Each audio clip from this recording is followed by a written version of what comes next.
Hey, how's it going? It's JPChivalry going live with Disco Elysium. Let's do a TV FFC. And yeah. So continuing Disco Elysium. And that's what's going on. Where did my mouse go? Okay. So we had to end it early yesterday because of the rain. The power did go out at some point over the night, but came back sometime in the morning, like when I woke up. So, good news. But it looks like it's going to rain more tonight, as well as through Saturday. So I guess we'll see how that works. If it gets too thundery outside, then yeah, we gotta call it just in case. Although power goes out, whatever, right? Because I feel like there's been instances where the power's gone out before I even hear the thunder. So it's just like great. But yeah, let's just play. Let's load it up. I think we're 3 hours in. We have no idea what's going on in the mystery. We have no idea who we are. We have no idea who the person that died is. I think now we're just kind of exploring. Well, the last thing we did was talk to this girl, right? And then we were going to go to the shop. What is this? Not the shop, the hotel. This Lavantorie mail collection box has been heavily vandalized with graffito. A closer inspection reveals 2 bullet holes in the front. Good mail delivery box. Pet the box.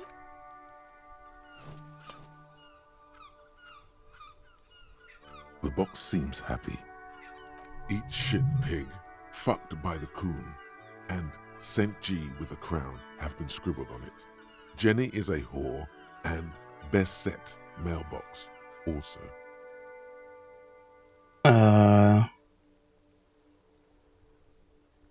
Man the fuck up. In there, post Levant Aventurier mail collection box. Been there. The mail collection box seems cathartic, thankful even. So do you. You shudder, then you swallow. And we leave. So yeah, I think we want to go back to here. Should probably talk to the gardener, but for now, let's focus on what's inside here. Which there should be a plenty, because it's 1 p.m. Anything new? Hello again, sweetie. Yeah. I was wondering why the camera was like, okay. Zoom in a little. Let's talk to the man. Can I help you? It's your trash container key. Thanks. I hope you found what you were looking for. Found the victim's clothes. How strange. I certainly didn't put them there. Someone in your staff put them there? Sylvie had the keys before I got here, and I can vouch for her. I can vouch for all my staff. None of us would tamper with the crime scene. Who else has keys to the trash container? The trash collection service? CS Municipal. I don't see why they would put anything in the trash, though. Ah, the elusive CS Municipal. I doubt we'll be able to track down who was sent here last and when. This will have to be one of those little threats that solves itself down the road. We put the clothes in the trash. Who else has unauthorized access to the working trash? It may take a while. Okay. Also, I think 3 p.m. is when this resolves, right? Yeah. Thank you anyway. He turns to the man. Thanks. Let's talk about something else. Yes? Art. I saw another thing at the whirling. Actually, no. I think that's for later. So for now, let's go into the kitchen.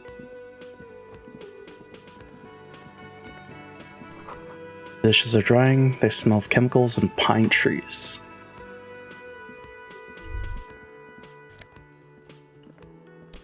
money. An aroma of spices, alcohol, and tomato hangs in the air. A thin man is smoking below an exhaust hood, occasionally sipping from his mug. This must be the Whirling's cook. As you step in, he nods toward the table and says something in a completely foreign language. The only words you can make out are Garancy and Kubek. It must be his name, Garancy. Garancy Kubek. Sounds representative. Hello, sir. I've got some time for a few questions. The man puts his cup down and replies something, his left hand drawing arcs in the air. Got some impressive pots there. He smiles and bangs his ladle against each of his pots in turn. I don't think I need any of those. Stay masculine. Guess I can't talk to him. You see a heavy steel door with a prominent dimple lock. It's painted blue. You immediately feel drawn to the color. Blue is for mystery. Touch the door. The cobalt blue surface feels rough to touch. The stainless steel door is flush with its frame on every side. Try to push on the door. The door does not budge. I wonder where this door leads. You do? It's a door in the back of the kitchen. Why do you care where it leads? Lieutenant regards it with patient skepticism.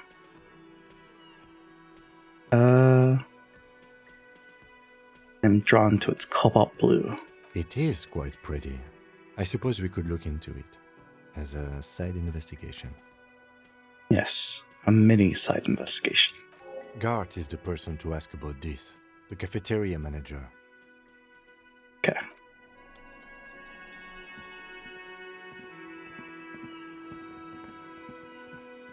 Let's run to Gart.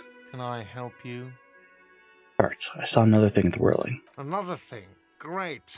I love those. There's a mysterious blue steel door in the back of the kitchen. Oh, yes, that door, sure. There's nothing mysterious about it. It's just a door. He shrugs. You know what's behind it? Do you have... No, I don't have a key. I don't know how to get there. And I don't care either. It's not like I've been wondering about it for 10 years. It's just a frit warehouse, probably. Or some boring storage space with a bunch of old junk and dust. Junk and dust.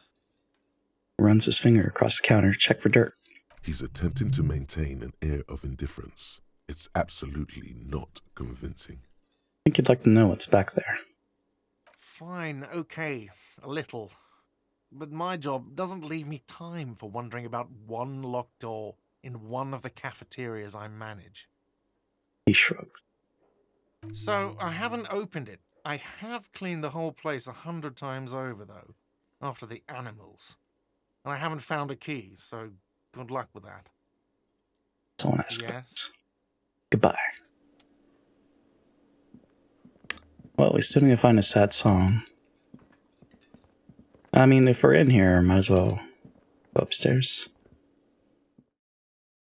Check some things. Since we have Kim with us. I hear the wind. Is it already raining? No way. It's too soon. Nothing on the front page rings a bell. Strange. The door is closed. Still nothing. The lieutenant gives you a quick glance. He doesn't like where this is going. Okay, well, by the handle. This door can only be opened with a key or from the inside. Leave. Why doesn't he like where that's going?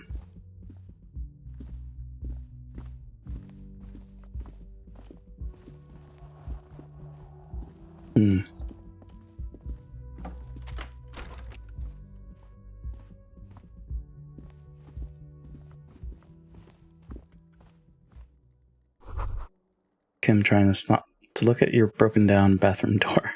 Kim also tries not to look at the pile of tape viscera on the carpet, or the weird suitcase on the hat rack, or the potted plant dying in the corner. but it's all just too morbid to ignore. Looking at the destruction. He nods.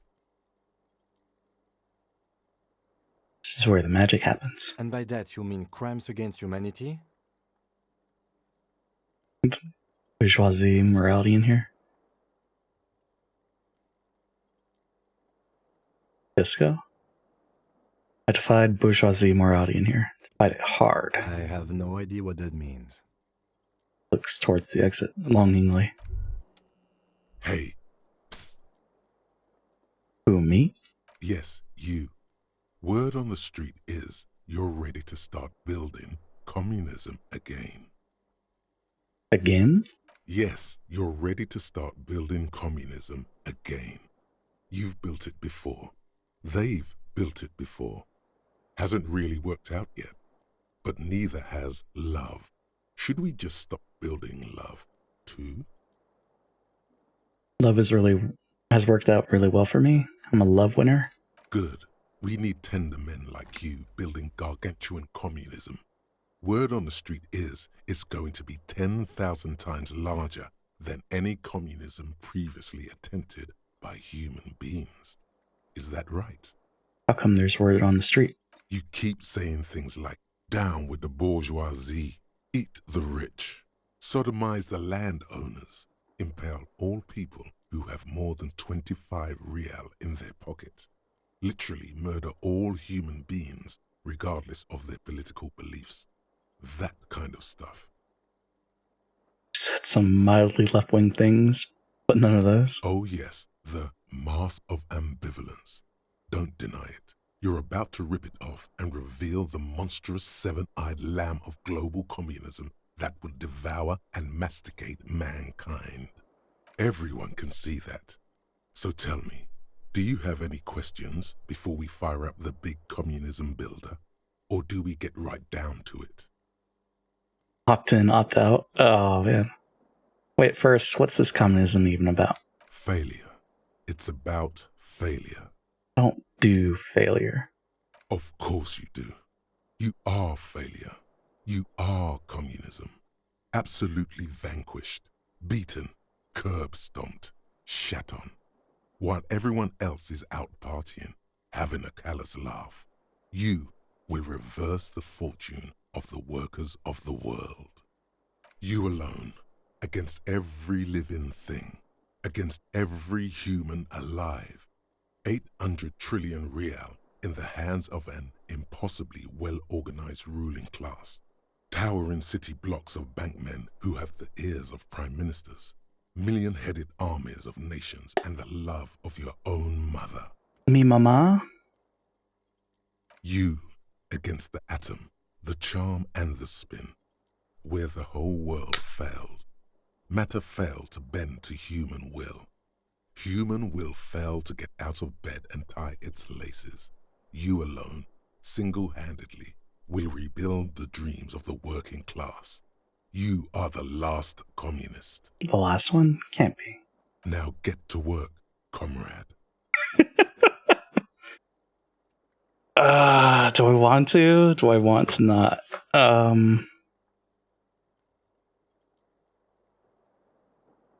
Fuck it. Roll up your sleeves and start building communism. Opt in. Oh yeah. Get the firing squads and the animal wagons ready. Wait, what? Firing squads? You didn't say anything about those. Too late to back out now. You can't make an omelette without breaking a few million eggs. Sleeps up further and breathe in the pristine air. Finish thought. Thought gained. Mazovian socioeconomics. It's too visual calculus. Looks like reaction. People think communism was some crazy idea that had its comeuppance 40 years ago.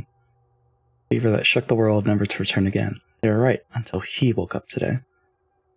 A spiritual corpse responsive only to the call of Commodore Red, prostitutes and Krasmazov. For him, communism is still a thing. Single-handedly raised the commune of O2 from the oceanic trench where it has been resting. Covered in ghosts and seaweed, he is the big communism builder. Come witness his attempt to rebuild communism in the year 51. Can I initialize it? Internalize it? So both of them are going? I guess both of them are going. Okay.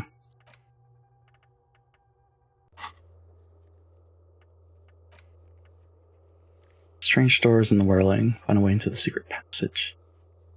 Oh, in the cafeteria.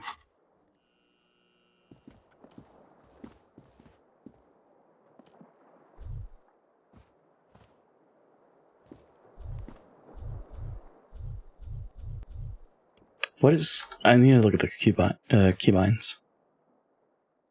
So highlight. And then zoom out. Help. Character sheet. Thought cabinet. Journal. Inventory. Map. What does Q do? Drugs raise learning caps, but they're bad for your health. Save and help.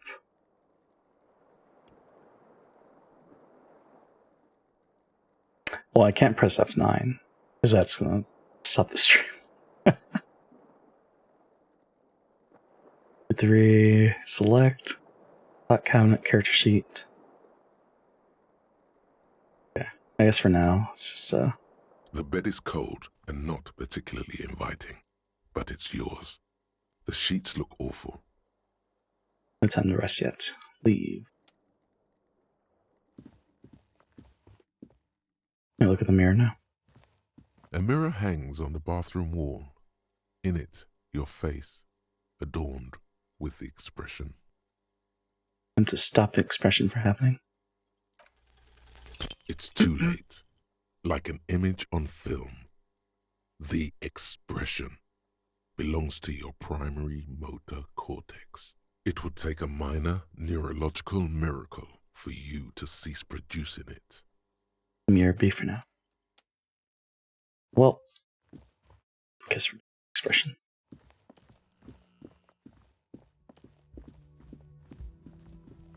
Let's go outside. Got $1.75, and I can pawn. Oh yeah, the pin. Oh, we got that from the lady. Sleep after 2100. Sleeping heals all your health and morale. What if we don't go to sleep?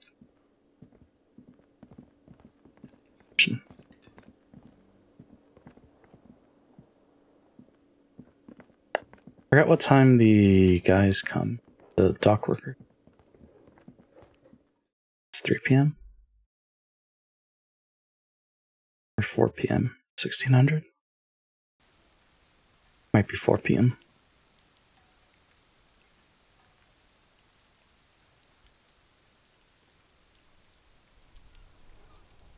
Also, I forgot to talk to her. It's raining again. The young woman looks up at the overladen sky. It was clear just an hour ago. I have to run.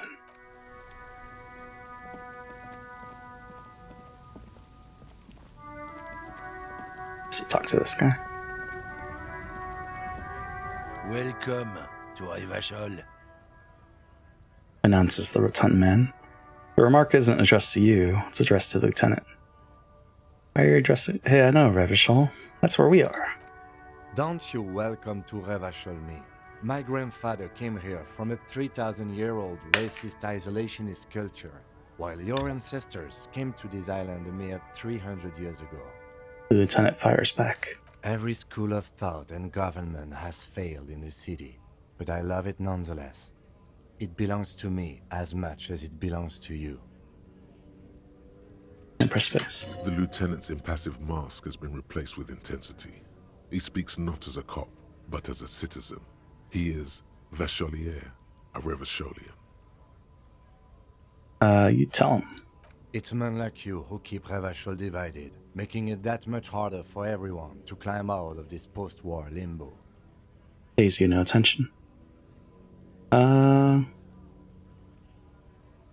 Limbo? What's going on here? Oh, come on, man. I just said welcome to Revachol. It's a lorry driver thing. I know exactly what you meant. You think my kind doesn't belong here.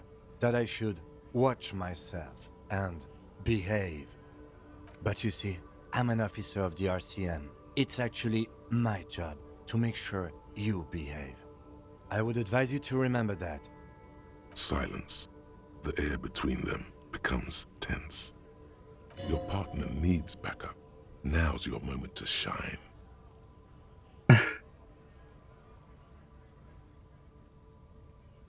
Fucking A, Cam. Got your back. The lieutenant a punch on the shoulder. You two make a cute couple. You know that?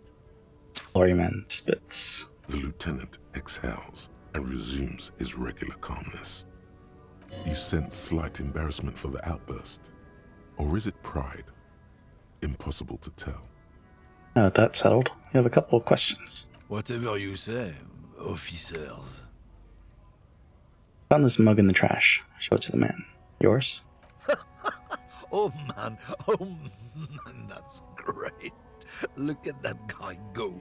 Haven't seen anything that funny in a while. Stares at the yellow man mug, then suddenly he explodes. Is it yours? God damn. Thanks for that, but no, it's not mine. Wipes the tears from his eye.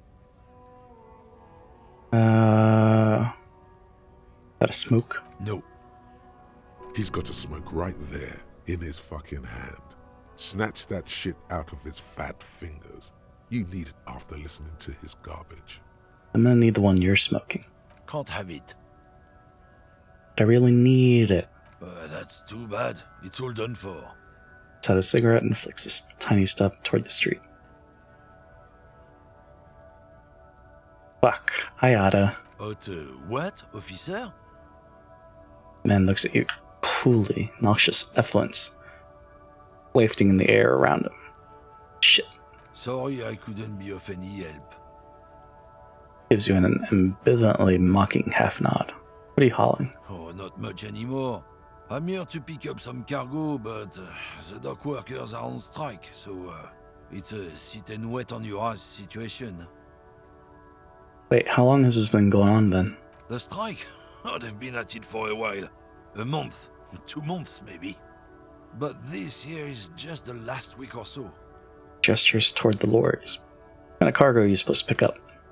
Apples? Apples? Yeah, apples. I take it you had other questions? He's given you the runaround. Let's be honest, you were bested. What's that argument all about? It's about biological determinism, natural law, the sorting of the races. Spits on the ground. Not the most popular topic nowadays, with the coalition in charge and all. You might want to change the topic. That is, bury your head under the sand like common sheep.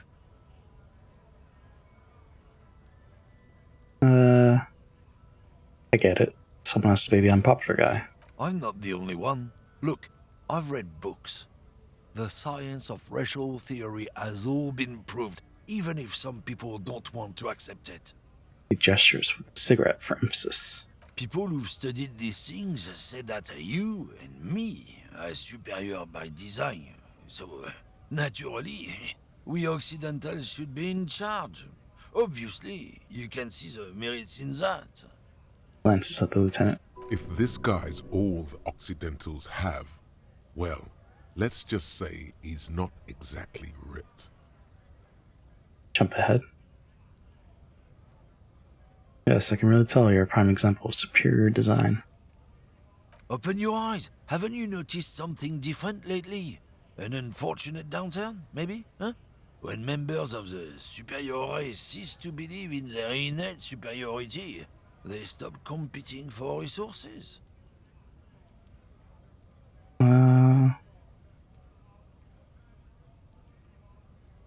Yeah, what's the problem with that then? The problem? The damn kips are showing a real good game lately. Same with the mosquitoes. And the other introduced species too. They're on the precipice of cultural victory. There's a sharp glance at Lieutenant Kitsuragi. Uh-huh. It's true. Also, you need to realize the dangers of mixing races. Who knows what might happen if people don't stay in their birthplace? You might end up with a new sub-race. with unknown characteristics, leading to extra competition. That's why you've got to control the offspring. Pushes on. Yeah, I'm not down with this. Why don't you go fuck yourself? Don't push your luck, runt. The man gives you a disgusted look, then turns his attention elsewhere, ignoring your presence. Well, he was super racist, so. Magnesium? Crit. Seek. Oh, is this the pawn shop? Or the. Something else? Into Revishal. Let's go inside here. Oh wait, if they're protesting and they go to the hotel to chill, maybe that opens up something on the right. Maybe. Yellow roses, dozen of them. Tulips too. Melancholy pop song plays on the radio. The tear machine stands in the corner. A sign says, 1 bottle equals 10 cents. What is this machine? Oh, that's the tear machine. Clark looks up out of her magazine. Yes, but what is it? It's a machine for tear. You know, you find tear outside, like bottles or whatever, and put it in the machine, then it gives you money. Knits her brow, confused. I see, and how do I pick up tear for the tear machine? You need a bag, I guess. We used to have some, but we gave them all out, so... She shrugs awkwardly. Feel free to use it if you find a bag, though. I'm sure there are some out there. Somewhere. Points outside. So we're recycling? A small cabinet on the wall is filled with various medicine bottles, nasal sprays, and blister packs. They all bear the Saint Baptiste Pharmaceutics logo. Just ask me if you need anything from St. Baptiste. We don't stock prescription meds, but we do have Nosafed, Duramine, Magnesium, and Hypnogamma. I have Nosafed, health. +3 health. Plus morale. +3 morale. What do these products do? I don't know. Let's see. Nosafed is a nasal spray. Duramine is a really good painkiller. Magnesium is a dietary supplement. Hypnogamma is... She stops. I don't really know what Hypnogamma is. I guess it makes you feel less shit. It's recommended to use after lots of partying, studying, or exercising. Can you be a little more specific? No. Sorry. I'm not like a doctor or anything. She chews her bubblegum absentmindedly. What is St. Baptiste? St. Baptiste. You know, the pharmaceuticals company. She nods slowly at the cabinet. St. Baptiste Pharmaceuticals. The one that sells meds out of St. Baptiste. That one. There. Okay. What about that? A colorful display of cigarettes and alcohol bottles line the shop wall, inviting you closer. There, in that dark green glass, all in vain. The great flowing river of warmth, wine, alcohol, beer, alcohol, love, alcohol. It's not a good place for a recovering addict. Guess not, no. Looks at the wall of goods behind her, then adjusts her hat. Good thing you're an unrecovering alcoholic then. I'm obliged to inform you that both alcohol and cigarettes damage your health. But I guess you already know that. Don't ask, don't look, don't do anything here. Just go away. Get back to work. You saw any under-the-counter vices? +1 physique, morale.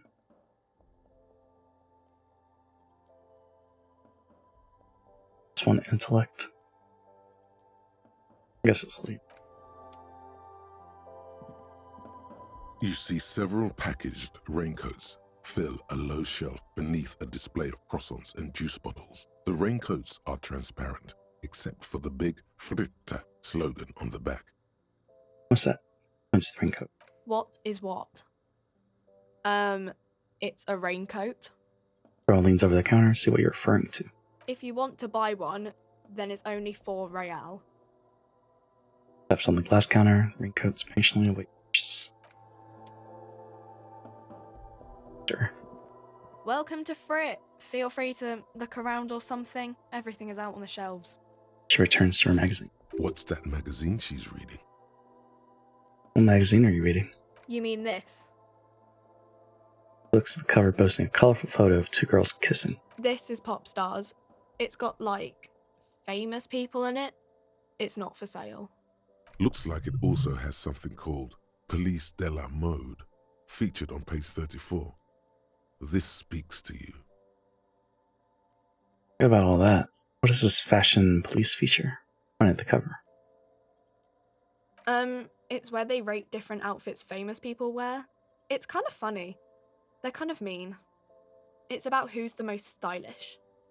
Stops to think.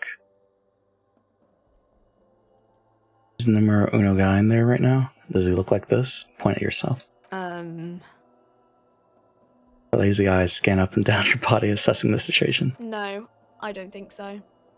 We are not the fashion police. We're the real police. Lieutenant looks at you. Before we go on, what is this fruit? I don't know. Frit? She shrugs. Why is it written with 3 T's? I think they think that the extra T makes it funkier. It doesn't. Chews on her gum with disgust. Let's proceed. I have some questions for you. Okay. I'm not really supposed to be chatting to anyone, but... Puts down the magazine. Does Frit have a warehouse in the back of the whirling in rags? A warehouse? I don't know. Maybe. I don't really care what Frit does. Come on, give me something to work with here. She looks up from under her brow. Fine. Frit doesn't have a warehouse. Just a little back room here. Okay? Turns back to her magazine without waiting for you to respond. Didn't tell me anything about the dead body. I don't really know anything. I mean, I know it's there, but I haven't seen it, so... Did you know the man who died? Not really. Not really. Does it mean you knew him a little? No. I didn't know him at all. What do you think happened? I don't know. No need to worry. It's just standard procedure for us to ask around. If you hear anything, let us know, okay? The lieutenant's voice is soothing and professional. Okay. She scratches her nose. Thank you for your help. Uh-huh. Brushes a strand of hair off her face and tries to return to her magazine. Can you tell me anything about this reality we're in? Reality? You mean, what reality? Economic reality, or...? Yes, tell me about the... No, I meant the physical reality. I don't know. What about it? Where are we? We're in Frit I meant, where are we on a larger scale? as mankind, or as a nation, or Mankind. in a good place. Rubs her face, thinking. I mean, science is doing great, and this radio computer thing seems to be kinda big. I don't know. Shrugs, then folds her magazine back. What time is it? I don't know. Look at the clock. It's right behind you on the wall. The clock shows the time at 10:09. The hands seem to be still. It's apparent the clock doesn't work. What is a revolution? When ordinary people take over the government and demand democracy. What about the one we had here in Revachol? Yeah, it happened like 50 years ago or so. Sorry, I'm not very good at this. At history, I mean. The coalition. What's that? Someone told me there is one. Our government? Or do you mean something else? Sorry, I really need to finish this article. Taps the magazine on the counter. I won't bother you with this nonsense anymore. Cool. She seems happy to return to her reading.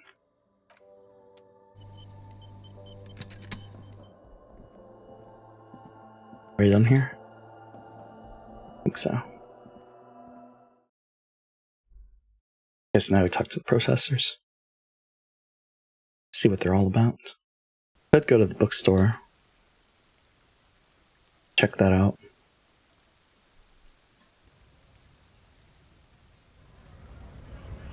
You hear that? It's clearly working in there. What's this?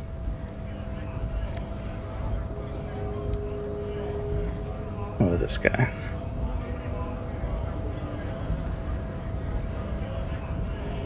Scab? Call me mañana? Ask a man with jolly eyes tilting his head. Not a scab, I'm a cop. I was just messing with you. No one's ever seen a cop scab.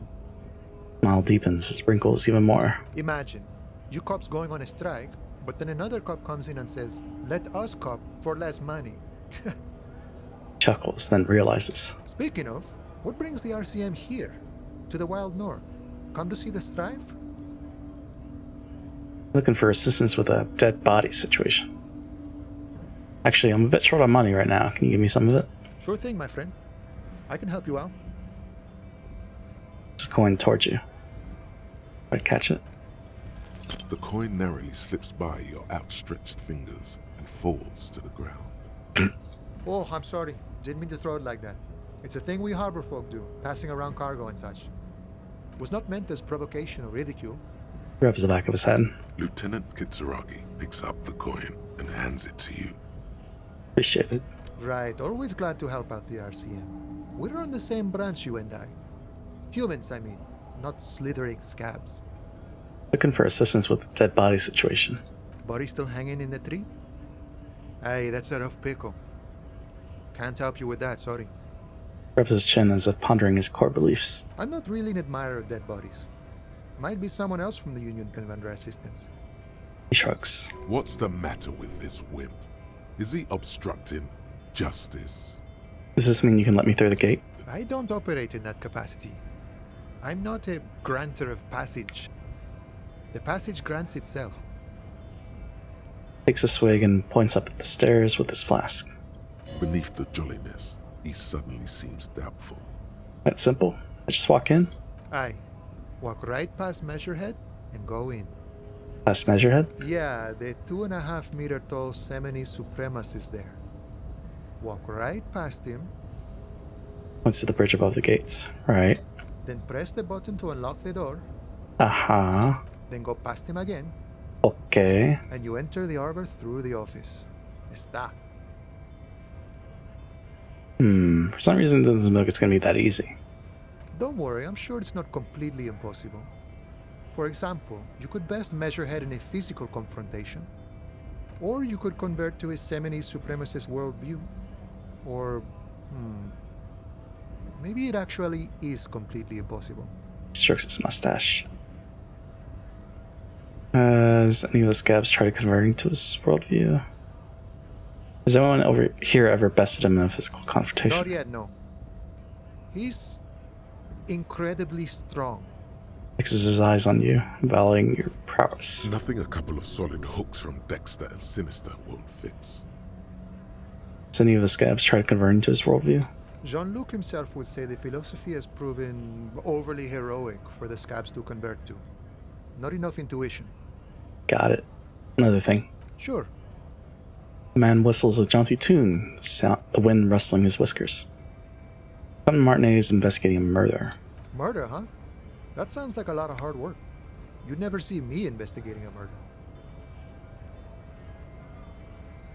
Maybe you want to help me solve it by telling me who did it. Of course, Policia. It wasn't me. You can rule me out.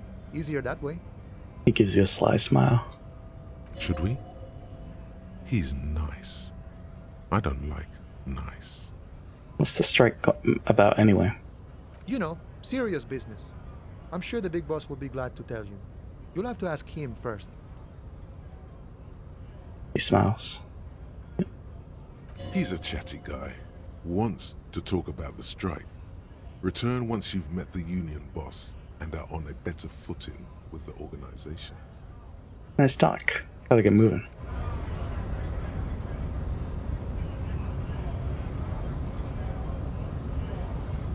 So we could go up there.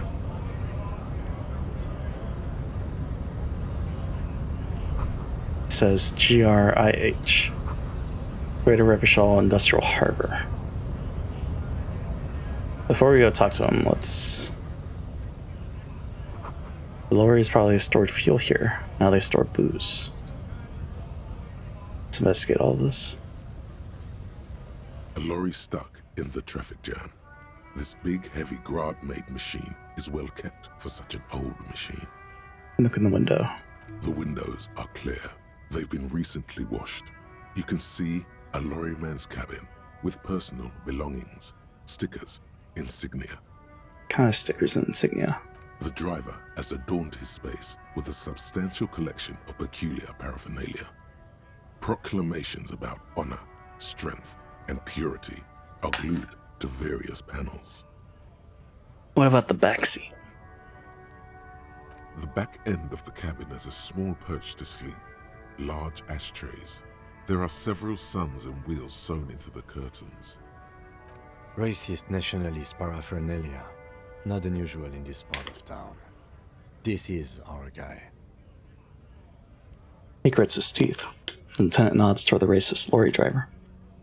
Think this lorry belongs to a tough guy? Likely, yes. This guy's proud of who he is. Drapes it all over his machine.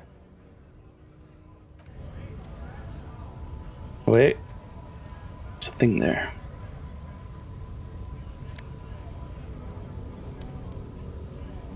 Got some money.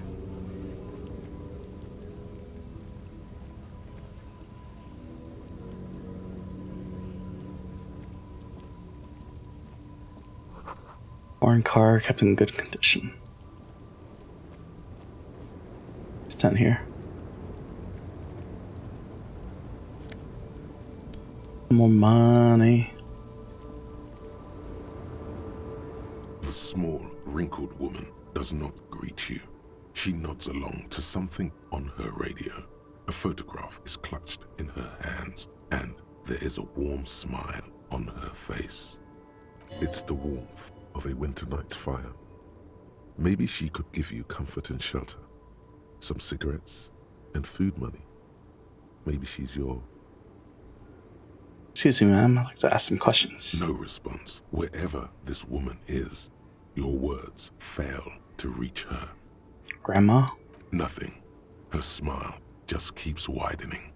Her hair is gray like lead. Snap your fingers in front of her face. Wait, Lieutenant stops you before you can snap. she's just a distracted old woman. Better to leave her alone. You say so.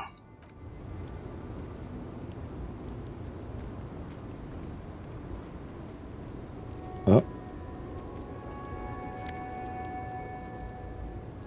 This white tank top. No, it's a buff for, I guess I'm gonna wear that before I go to fight.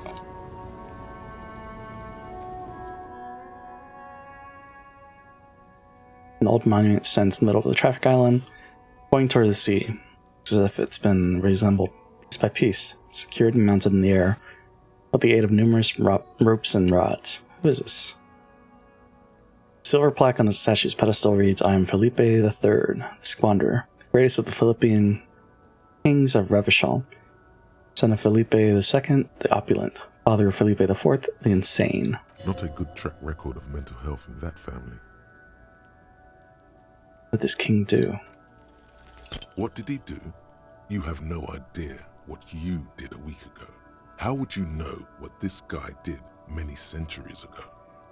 High above you, the king stands triumphantly oblivious to your memory trouble. Okay.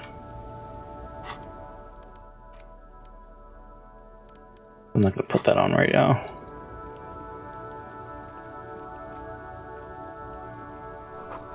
Bold slogan, Humanox covers the truck. Is there anything down here? Ruins full of snow. No one lives here anymore.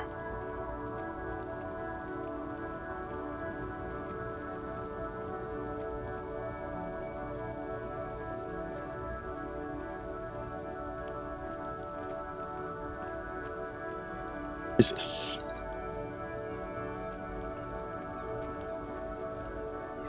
I hunter and a gatherer, feel like a traveler. The man mutters to himself, accenting the beats as he goes. Listening. From another planet. Hey there. Finishes and turns to you. I am the law. You sure are, my man. He nods emphatically.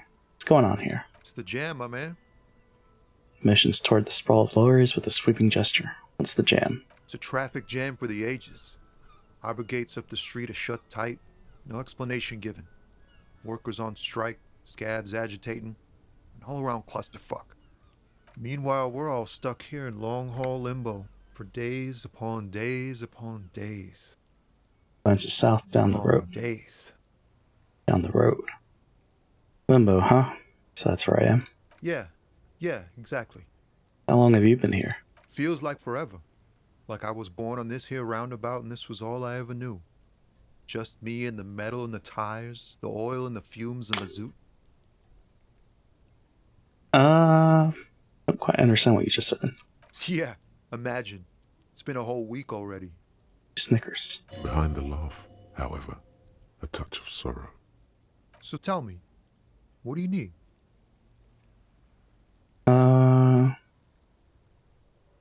Know anything about the dead man? One hanging behind the hostel there? By the yard. He ain't one of us drivers. I know that. All accounted for. Otherwise, I haven't really asked about that. Been wasting time right here. Keep him busy. Busy with what? Analyzing the fundamental structural and psychological conditions of being stranded in the midst of a sea of motor lorries and their sad, despondent chauffeurs. Your conclusion? A sense of surprise there ain't more bodies hanging from more trees. Better spare some change for a working stiff. Huh? Oh. No, I ain't got any money. They don't want to pay for unfinished work. Sudden financial duties snap him out of his days. They who? The bosses, man. Makes sense. First work, then pay. Makes sense. It sucks is what it does. Maybe don't tell people. The people they don't like are actually right. Tell me more about the strike. It's like whatever's going on over at the docks. Workers got a blockade set up, making demands.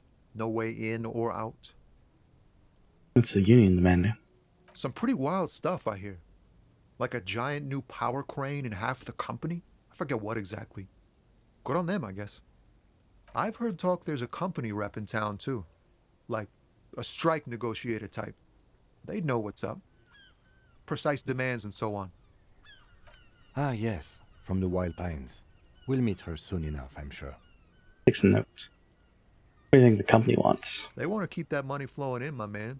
Ka-ching. Makes a ka-ching sound. Anything else I should know? Anything else? Yeah, this ain't really my area of expertise. I just do my job and get paid. I have things to do and places to be. All of us do. He thinks. All of who? Us lorry drivers. Camionneurs. You still hang around here waiting for this mess to end. Most have scurried off somewhere to get drunk or high. Or laid. Not that I blame them, really. He smiles awkwardly. Not you? Not my thing. Chasing transient pleasures is a drag these days. I prefer the examined life now. Thinking, reflecting, observing. Glances down the road toward the horizon. Glint of something in his eyes. What's better than chasing transient pleasures? The more transient, the better. When one's ended, you can get onto the next one.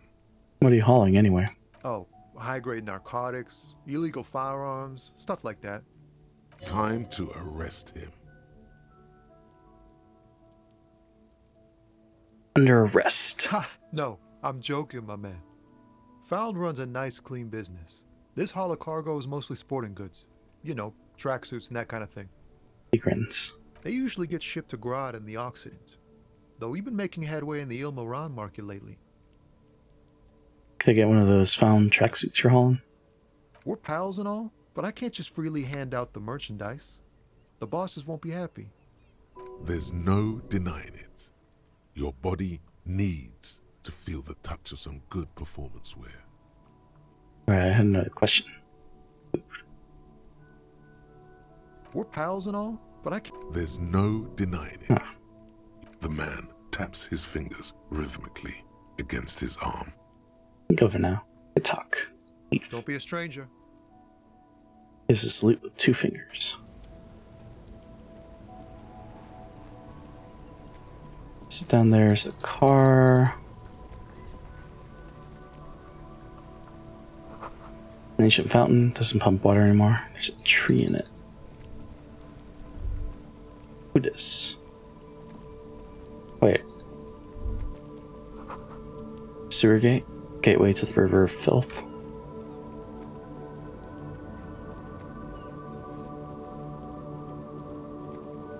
There are clothes inside.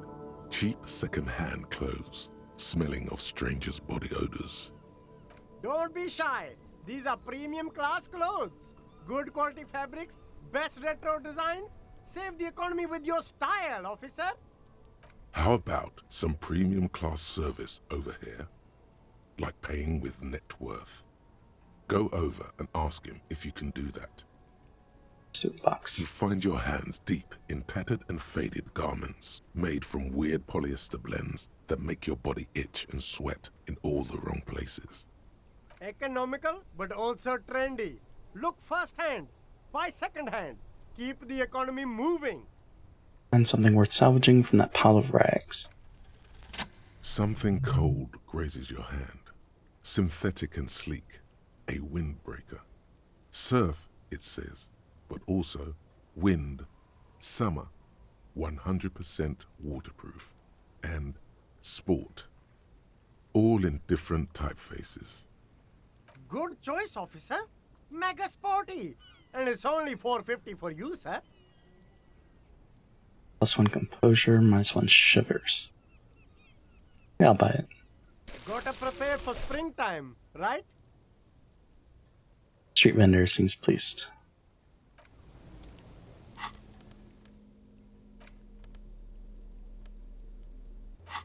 Who knows if we're gonna be.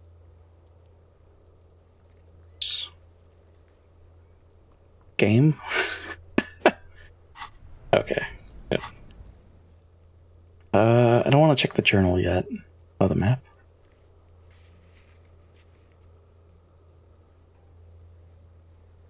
Oh, is this all the stuff that we haven't been able to check? Or a copy of the city map. Oh. Okay. Yeah, let's not look at that. You see 2 lowly, defeated speakers, thralls, slaves basically, perched atop them like conquerors surveying the land. A pair of found, durable wear sneakers, ultra series. I can see you with taste for luxury, officer. Can't keep your eyes off those sneakers? Says the shopkeeper. Speaking of luxury, you should go over and ask about paying for those sneakers with your net worth. Inspect the sneakers. A pair of found ultras. The design is impossibly sleek and simple. A futuristic silhouette with a sleek monochrome colorway, a jet black upper, and a silver-lined midsole. Those sneakers, mister. Those sneakers are the latest found sneakers. Super air, super fine, super cool. Only 50 real. Only 50? Inspect the speakers. These once respectable speakers have been conquered, reduced to a mere prop by the indomitable found ultras atop them. No, don't look at the speakers, officer. Look at the sneakers. The sneakers are the stars here. Or those speakers. Let's pat them. No, don't pity them, officer. These are old Samaritan garbage. Don't even look at them. Check out these super cool, fun ultras instead. Can't I just buy the sad, conquered Samaritan speakers? No way, officer. These aren't for sale. They're bad speakers. Low-fi socialist junk. You're right, I don't have time for junk. I lead a luxury life. That's right, officer. You're a high-class policeman who accepts nothing less than the best. Lucky for you, I've got the best on sale. Street vendor flashes you a smile. Guaranteed to find something exciting. You see a Samaran street vendor surrounded by a motley assemblage of goods. When he realizes you're looking at him, his face breaks into a wide, welcoming grin. The name Sileng is embroidered over his breast pocket. Happy shopping, officer! Everything's cool here. Gives you a thumbs up. What's so cool? Everything's cool. The goods are cool, the customers are cool, the place is cool. And one more thing, officer, you're very cool. Bang, bang, bang, bang! Makes both hands into finger pistols and fires a few finger bullets into the air. Really? Think I'm cool? Oh, yes! You got style. You got personal style. You know what you like. Surveys his consumer's kingdom with an air of satisfaction. You like premium menswear. Look around and browse. Everything looks cool on a guy like you. Take your time. He settles back into the pile of the boxes he's sitting on. Don't be distracted by the flattery and funny man act. Questions. Press for him to give you some money. I need money. No need to dress this one up. Just tell him what you want. Oh god. You. I want your money. Now. Oh, okay. But why, officer? Billing stops. His face suddenly is serious. I don't know. It's just the only thing I can come up with in my head. To ask you. I need to get money somehow. Ah, yes. Money is very important. Street vendor nods. Dead serious. Are you trying to ask for a bribe? If so, you're not doing a very good job.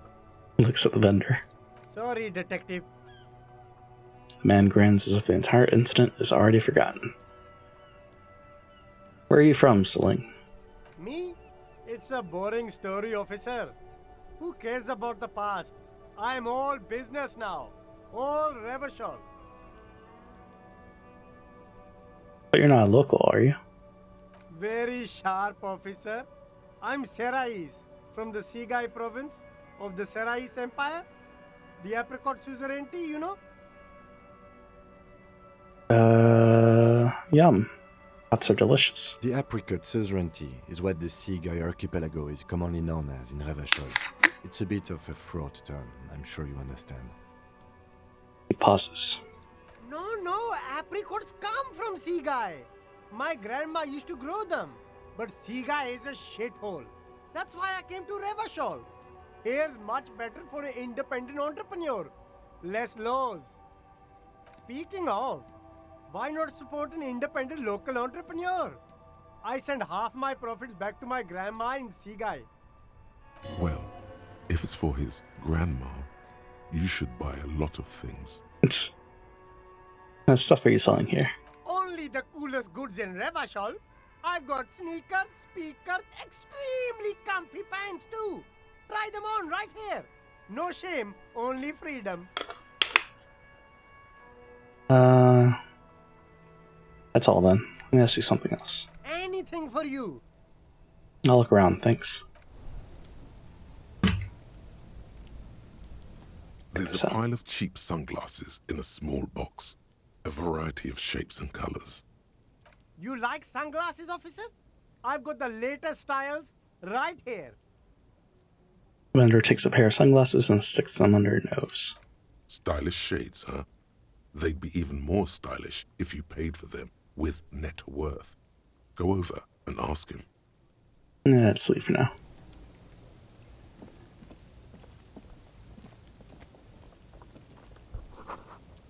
Helpline to the company that controls the drawbridge. Hot air rises up from the sewer, sour, acidic, and strangely comforting. It's 3 o'clock.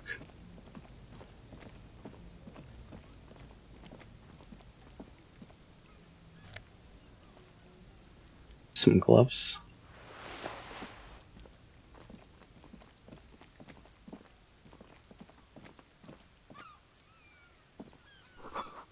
Water, lock out of order until Wednesday, 7:15. What's this? There's a fan.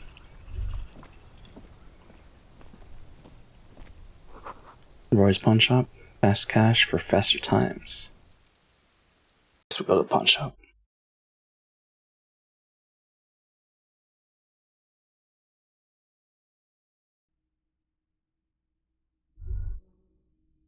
I feel like I need to go back to the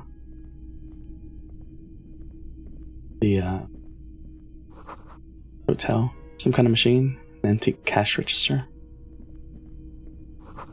Bust of a woman. Plaque simply says day. In the dark, a film projector is whirring away. You see rows of toy soldiers guarding the rest of the trinkets displayed on the table. Some on horseback, others in rags, others yet in bright blue uniforms. All are stern and unyielding in their duty. Try to find something pretty and cool here, then use it to win her back. You have a truly cool figurine in the box on your table. Why? What's this? A headless man riding a horse? A headless man wearing futuristic tracksuit trousers that say found. What is this? Go to the shopkeep. Oh, that's the Headless Phone Rider. Who? The Headless Phone Rider. It's an urban legend about a man who rides the streets of Revachol sporting a fawn tracksuit. As you see, he's missing his head. Points at the decapitated figurine. 50 cents. Bargain priced. I'll throw in the tiny cap too. I think he's looking for it, or something. That part of the story has many interpretations. Yeah, I'll buy it. Did I mention that this figurine is supposed to be lucky? Always carry it with you. He grins. That was a very smooth salesman's grin that almost comes off as earnest. You should learn from him. And then you're back. Yes. Buy something nice.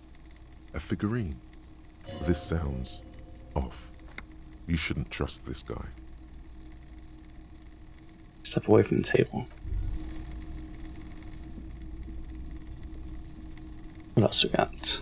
The boomboxes on the shelf look well-loved and well-traveled. Chipped, dented, they stare at you with the unblinking eyes of their tape reels. Send the tips of your toes to see more. One especially catches your eye. Deep gold and amber plastic with a big old handle on top. A classic boombox that says Stereo 8 approved. This is you. Golden orange. A sunset suite. Just make sure it works before you buy it. Okay, this is all in working order. Absolutely. I've tested each one myself with recordings of speech, found sounds and music from a variety of genres, even though I don't really like music. Premises.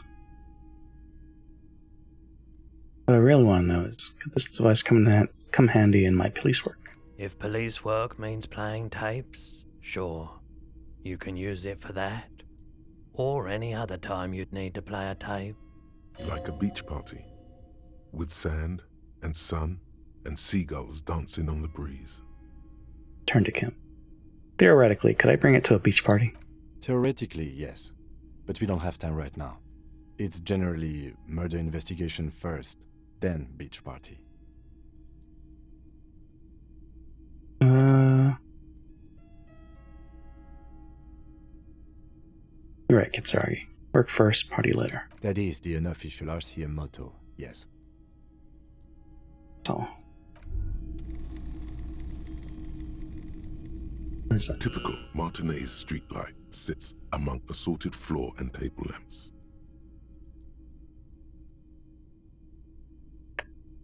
Let your gaze run over the streetlight. The light pole has been carefully cut, and the wiring has been redone and attached to a standard indoor plug. The light buzzes faintly, but persistently. The streetlight. Yes, officer. As you see, it's in perfect working order. Where did you get this? It was brought to me to be altered. We are not here to investigate the theft of city property. He leans in so the pawnbroker doesn't hear him. You have to admit it's rather clever what he's done with it. He pauses, studying the light. How much for the streetlight? 700 real. A bargain, I dare say. 700 sounds about right. Imagine wasn't even sawing off that street lamp. Hey, I don't know where it came from, but it's not every day you get to buy and sell something so extraordinary. Something else you need to know about the light.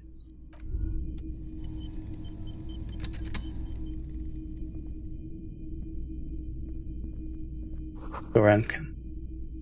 Mostly military wear with a few more eccentric fashions thrown in.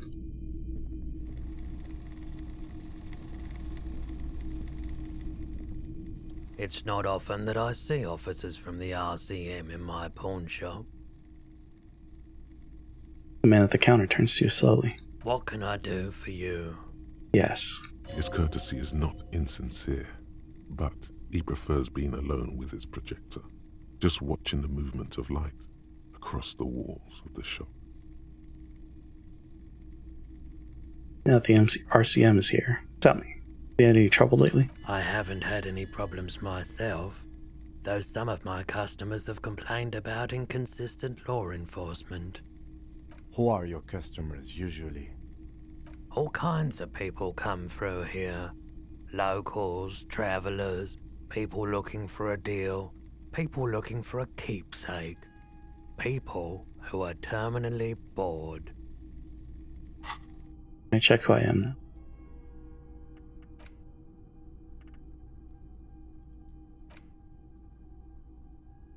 Breakthrough imminent? Is it not? Like, is it? Maybe it's once I leave. As you can see, I have a wide selection of goods for everyone to choose from.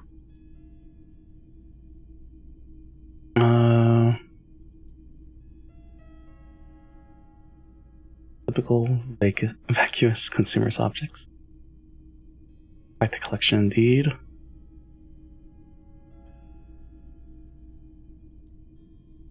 Business plan is all over the place. You should specialize. Zoom in. Recapitalize. It keeps me entertained.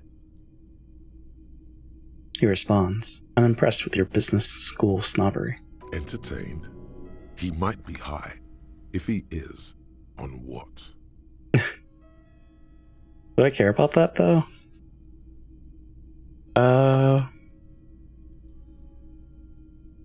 By the way, do you happen to have any guns, like the ones carried by officers of the citizens?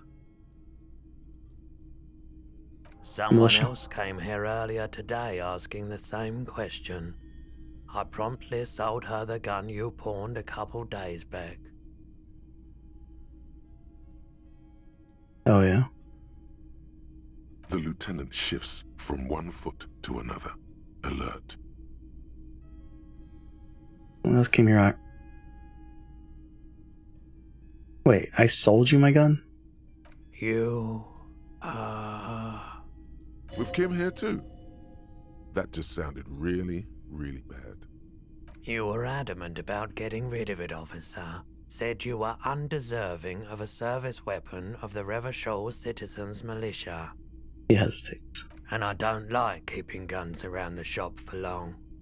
Off the charts photon emissions. The unhealthy kind. He's not telling you the whole story. It seems he's trying to spare you. I feel like there's something you're not telling me. You weren't quiet yourself, officer. It's away.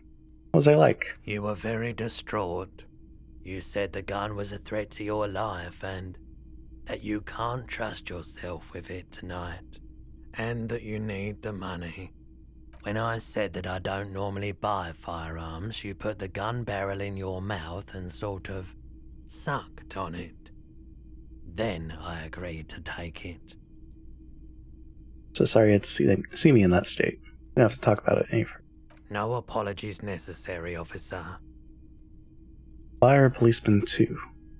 She didn't seem like a policeman, although she kept referring to herself as a pig, which was odd. I found her interest in the gun a bit obsessive, but I was just happy to get rid of it, and of her. Truth be told, she was terrifying. Right, so let me get this right. You sold your sidearm, issued by the citizens' militia, and now a civilian is running around the streets of Martinez with it? The lieutenant turns to you. Miraculously, his face does not reveal what's happening inside. I don't like it either. What if she's committed a crime and blame it on the citizens' militia? You're right that she could cast aspersions on the force. We have to find her. Looks around, worried. Any idea where I can find this buyer? My apologies, officer, but I have no idea where she was coming from or where she went. A needle in a haystack. There is nothing you can do about it now. You'll just have to hope you luck upon her somehow. So now I know how I lost my sidearm. Let's talk about something else. Of course. Something I'd like to sell. Let me have a look. I have a fascinating photo of a corpse here. No. I have this commemorative pen, but before I sell it, I have some questions. Lena's pen. Jean-Baptiste summer dinghy rates is 31. What a pleasant time that was. He studies the pen carefully, rolling it around in his palm. So, what do you want to know? Price? I can give you $3.20 for it.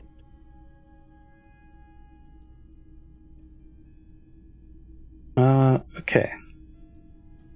$3.20? Hey, that's a ripoff. A pin from 31 ought to be priced at $3.10, but I added another 10 cents just to be nice. Okay. But can you hold on to it for days before putting it up for sale? Promise to give the pin back. Sure. I can keep it behind the counter for a week, but only if you pawn it right now. Thanks for a moment, and nods. I want to know about the pin. Thanks. Sure thing. So, do you want to sell anything? I'll check my pockets. Anything else you're thinking of selling?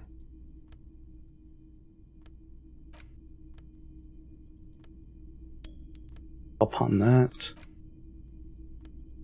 That's handkerchief. Fine green tape pen. That's okay.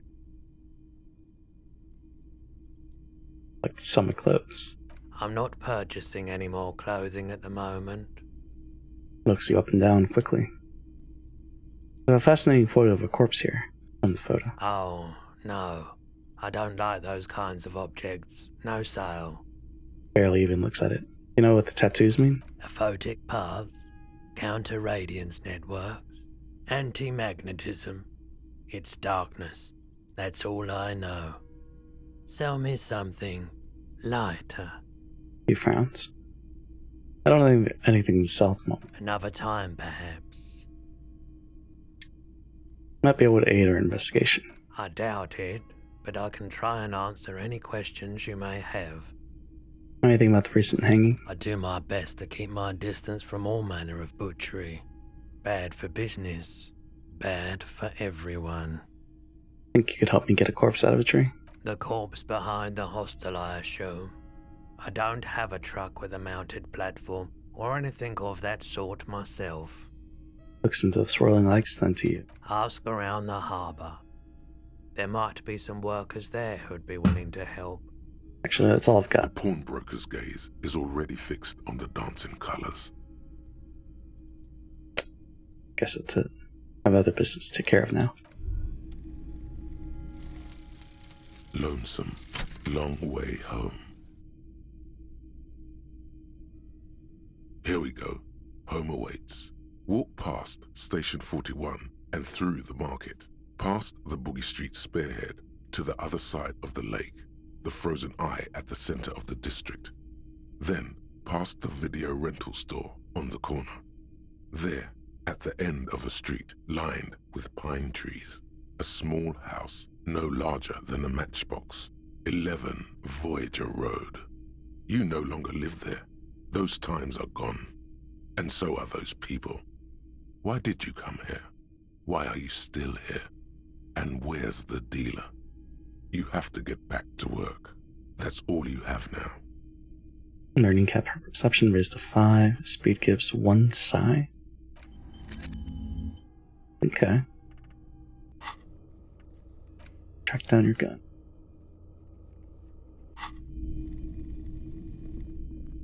Let's get out of here.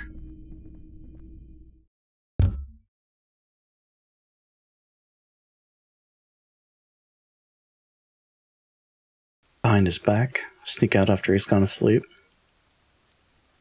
He goes to sleep at 10 p.m.? No, 11 p.m. No, wait. It's gotta be... Yes? Nothing.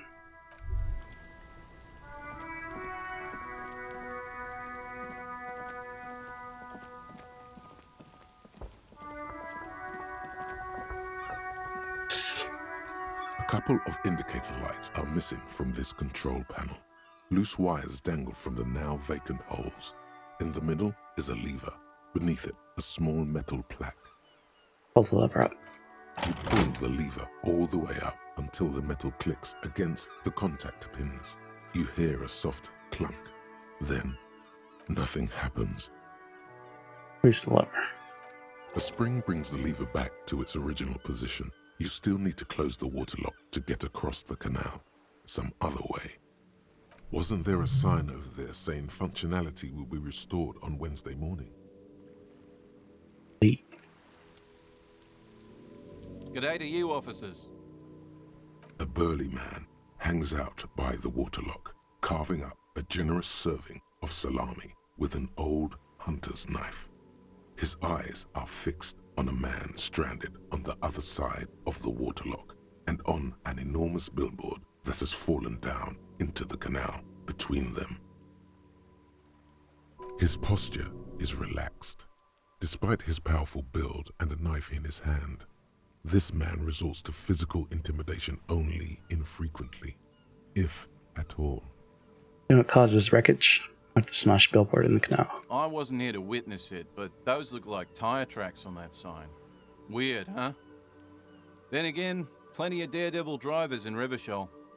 The words daredevil driver sound ominous to you. Too bad it also takes a year and a day to repair anything around here. Especially a waterlock. The rest of the coast is closed off till then. It's with the lever that does nothing. Like the control panel next to him. It's supposed to operate the waterlock, but as noted, it's all junk right now. Disabled because of the blockage. Why is it disabled? Safety measure. Turns out the panel needs a special key to be reactivated. Wouldn't want anyone moving the waterlock with debris still in the channel. It'll be restarted on Wednesday morning. You want to do the honors when the time comes? Nods his head towards the control panel. Do I ever? Not enthusiastically. Great! Just drop in on Wednesday if you want to see the waterlock at work. They say the canal crew will be here at 7:15. He cuts a fresh slice from his salami. You know what's further down the coast? Well, there's the fishing village, an abandoned fish market, a bizarro church. Not much use to the congregation, though. There always seems to be something wrong with it. He thinks for a moment. Yeah, not really much else. Just bombed out ruins. I have some of that salami. Point at his food. Sure thing. Cuts off a slice of salami. Want some too, officer? Turns to Lieutenant. Lieutenant ponders the offer for a moment, then decides to go for it. Takes a slice of salami from the man and chews on it. Right, bye.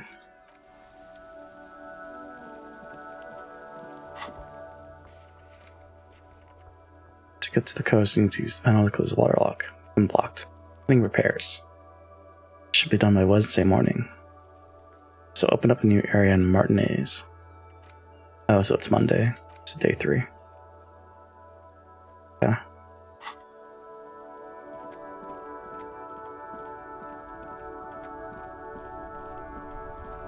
And up here is the bookstore.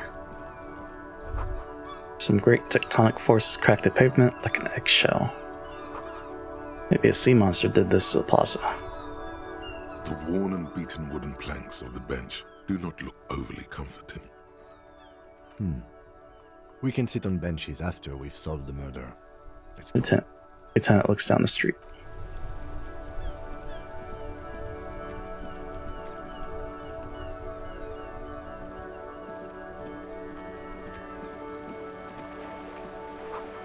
This coin operative viewer has been banged up and operable.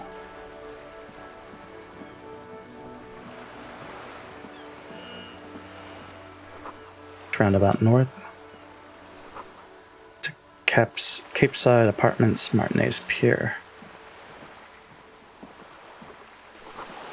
Ad reads broken window. Tib has windows.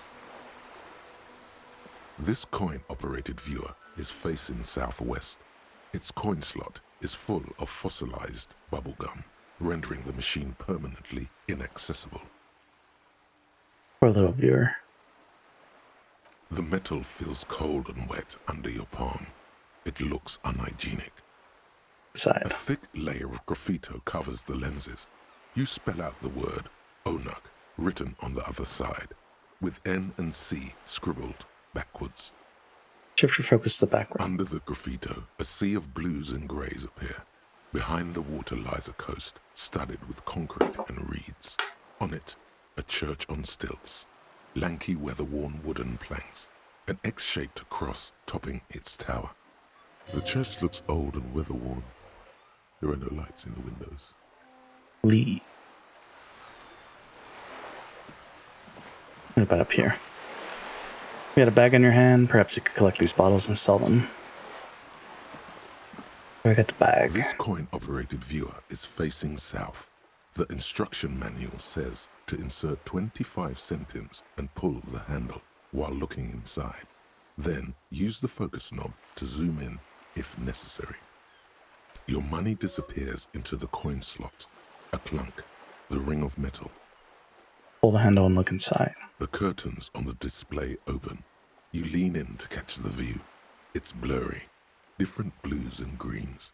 In the middle of the shimmer stands a drab grey shape, like a ghost. Turn the knob to focus your vision. The lenses shift. The ghost sharpens into an islet in the bay.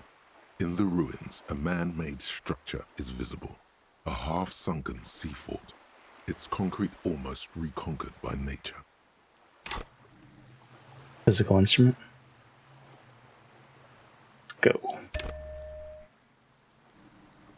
What would be the next thing that I want to learn?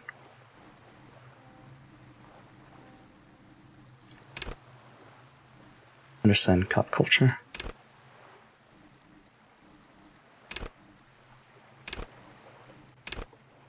Intimidate the public. Assert yourself.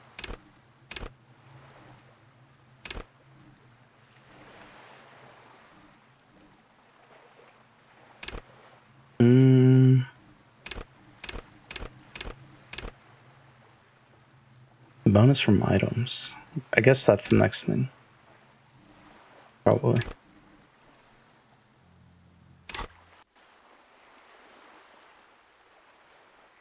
Greetings, JP. Almost home from my jog. Hey, Zyko. How's it going? Jogging?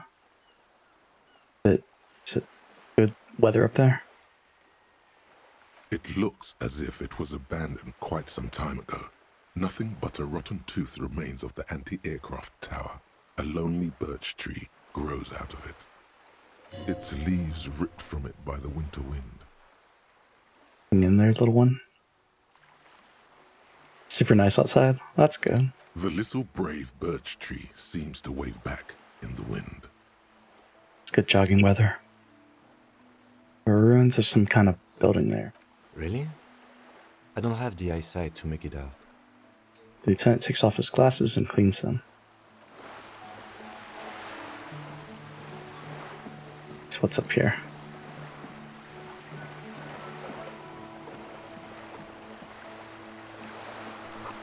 Lonely cormorant surveys the sea, indifferent to your approach.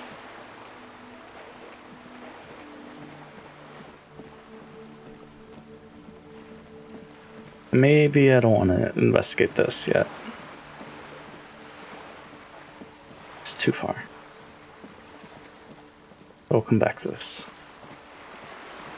Let's have this guy to talk to.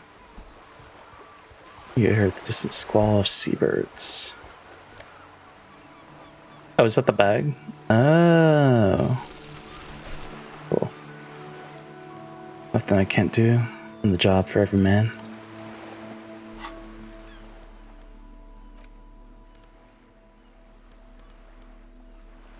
Racing.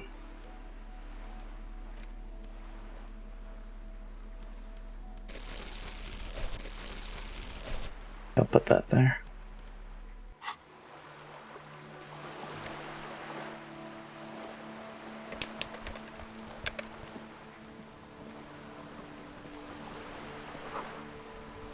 Wait, who are these people? Spotter bullet holes lines the wall.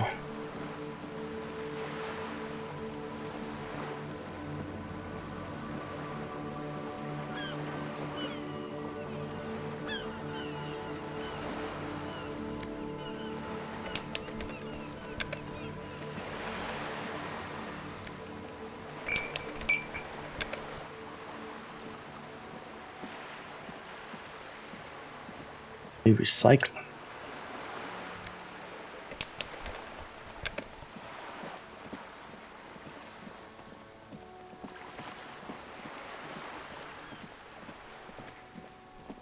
So that's the book lady. Yeah, who are these guys? Fire tracks leading onto the roof. Slush and rain has almost washed them off.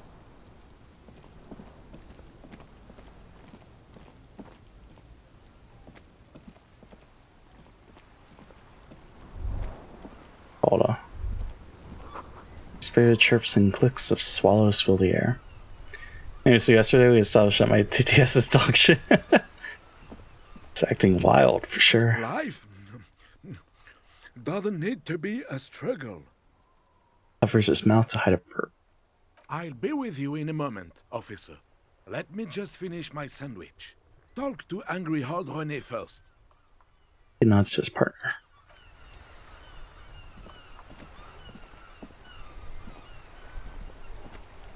Have you no shame?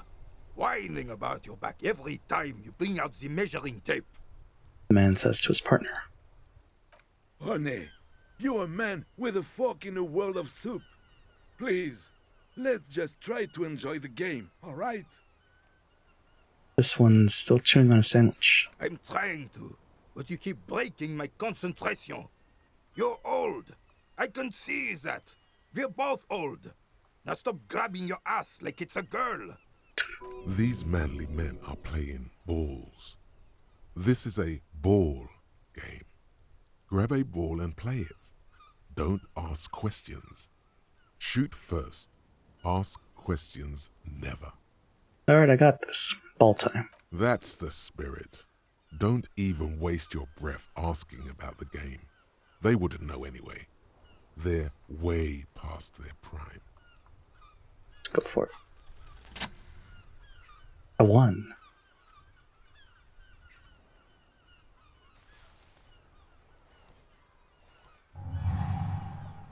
Oh? You are immediately surprised by the ball's lack of weight. No matter. You'll make it work. God, this is right. You feel the familiar tremble of excitement and adrenaline that precedes every victory. Feel the Time ball. as frozen. The cold metal ball is surprisingly smooth against your neck. It has a pattern on it. Probably a sponsored ball. Yours would only be covered with bumps of learning and scars of victory. Already your muscles are adjusting to the weight, the nervous system calibrating, until you and the ball have merged into a single entity. The man ball is ready. Take in the surroundings. A chilly breeze ruffles your hair as you stand there, feet firmly planted. All sounds, smells, even the wind, everything fades until the only thing left is the union of man and ball. There's time for a last glance inward. Who am I? An embodiment of pure motion, a fine-tuned locomotor running at maximum efficiency. Behold the fear and confusion reflecting in the eyes of the two feeble geezers. They are in awe of your superiority. You are a god to them. Some would still say you're a cop, but I guess we're beyond that now. Inertia can be contain no more than a bullet leaving a gun. Let go. Be the bullet.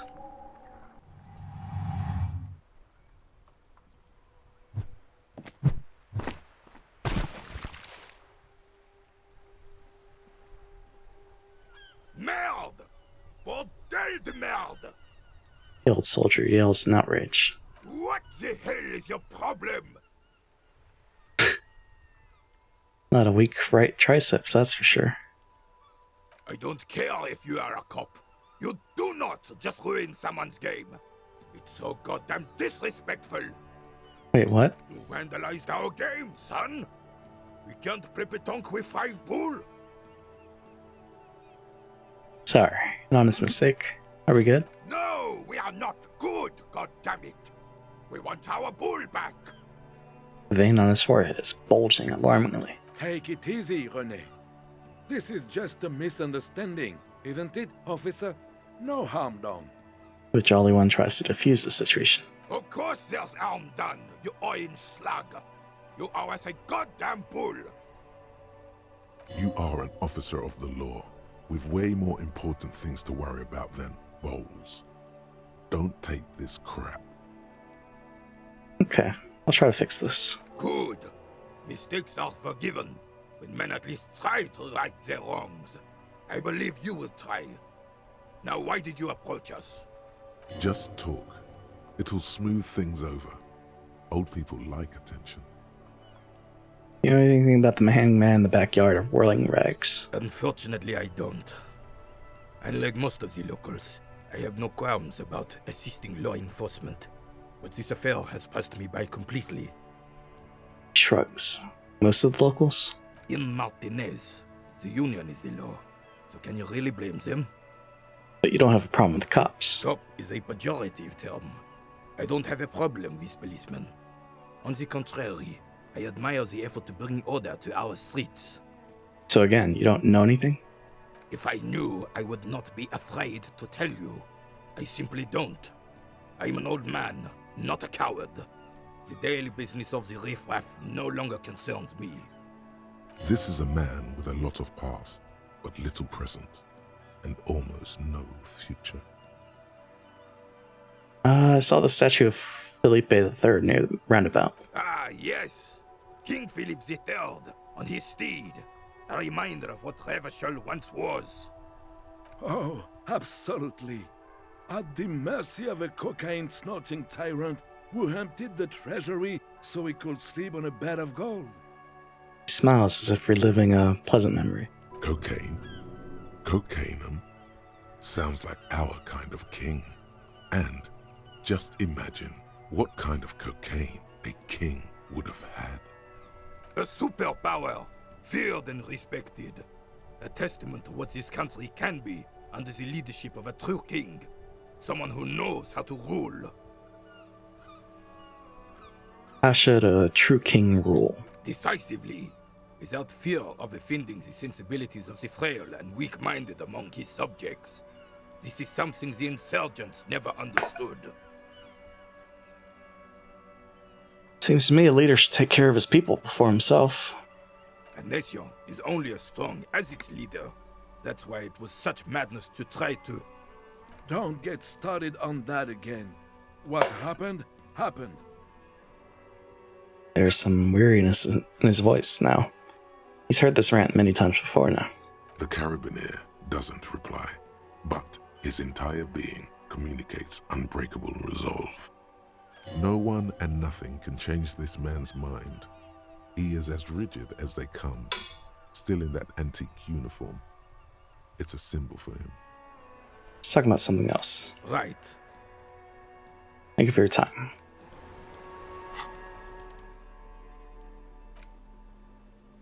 Neighbor straight up borrowed my patio broom without asking. And I'm not even mad, to be honest. It's rude though, isn't it? Just took it. How dare he? How dare they? Place the lost bull. Alright, I think we're done talking to everyone. So let's see. Need to get your hands on some cigarettes and then smoke them for massive bonuses. Nah, I don't want to do that. Sufficiently tragic tape, then play it on. Oh, right, we gotta find the mixtape. I have no idea where you are. Let me encourage you to ask others to explain the world to you in greater detail. Perhaps try a rich person. Rich people are educated. Has been noticeably moved. How do they get your broom? I guess if the patios are too close together. Call Sylvie using Kim's shortwave to ask whether she made the call. Oh, I never called Sylvie. Well. Need to pay for the damages. Oh, money. Apparently there was a pissing match between Precinct 41. Ask him about the stuff doing this while inspection of the dead body is done.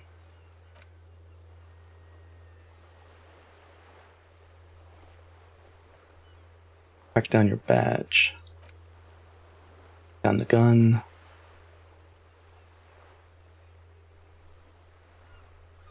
The artist told you some unruly union men gather in the mess hall with whirling rags. They're literally connected on the same cement slab. Okay. That's how. Who else has unauthorized access to the whirling trash? Ask around about tattoos' possible meaning. Ask the arbor. Ask for Evart Clare's help. Secret passage.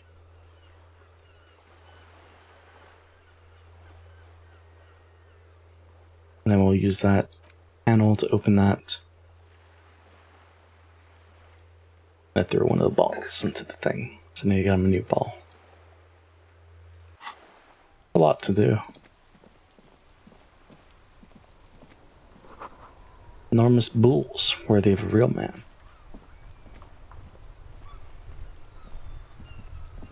The dented yellow mailbox greets you with its graffito and... Oh. Skip that.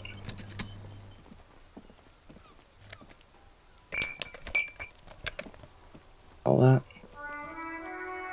It's weird that the camera is like not working like that.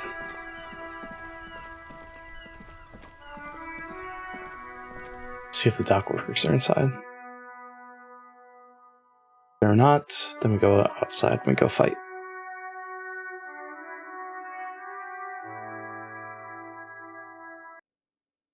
Oh, we only have 5 hours before. Oh, yeah, there they are. Bottle of rum has been knocked over. Beautiful dark liquid is spilling out. That sugary black rum stain on the counter makes you teary-eyed with joy. It's almost touching how syrupy and sticky it is. How long have you been up already? Here we have decided my summer drink choice shall be Sprite and vodka. I had that before? Maybe? It sounds good though. Enjoy. How long have you been up already? Not now. Oh, excuse me. Do you have something better to do than lust for sweet syrupy rum and lemonade? With a twist of lemon? Maybe lime? Maybe who cares? Just rum? Yes, you do have something better to do. Stop drooling over that stupid rum stain and go before it's too late. But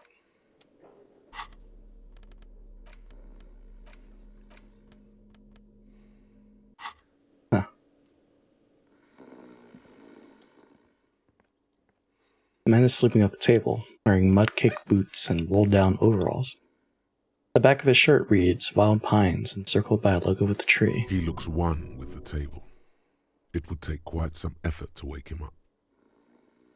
On the counter, rolled out of his open hand, you see a blister pack of headache medicine. Hold your horses, haven't even bought the vodka or Sprite yet? I'm just announcing my intentions. I gotcha. Guess it's not summer yet. Not until, what, June? June, July, August. September, October, November. Right. Pick up the pills. The man does not mind. You probably need them more than he does. Pick them up. There is only one way to wake this bone idol from his slumber. Roar like a hurricane. Rip the buildings from the earth. No words, just a primordial scream. Wake up, this is an order, I am the law. Primordial scream or I'm the law. I like the law. Why the yelling, man? 30-something man slowly lifts his head, gives you a pensive look.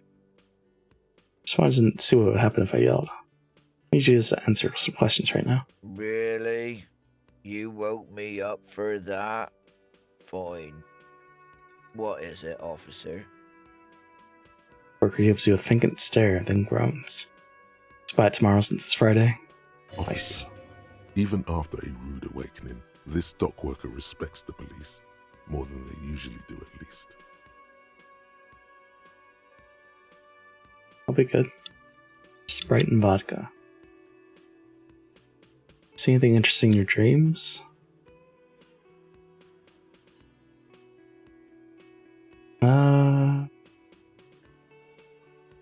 What about the dead body in the yard? Yeah, what about it?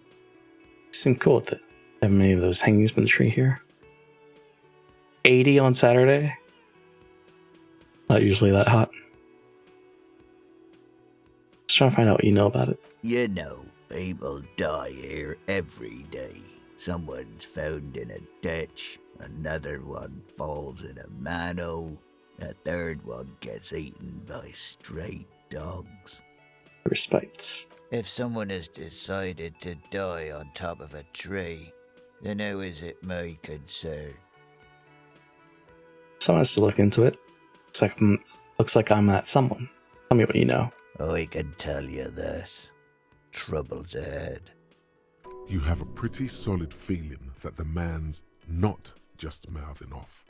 He's strong, but even he has reasons to be cautious here. 80 is hot in Montana soda. You heard what I said. Draw your own conclusions. That's all I know, and I prefer to keep it this way. The lieutenant gives you a little nod, then makes a note in his blue notebook. So Union people think he was a killer, he thinks. Even sleepy hair. This doesn't help a lot, but it's something. Good work, detective. I think I'd take 80 degrees. At least for outside. Inside I'd want 73.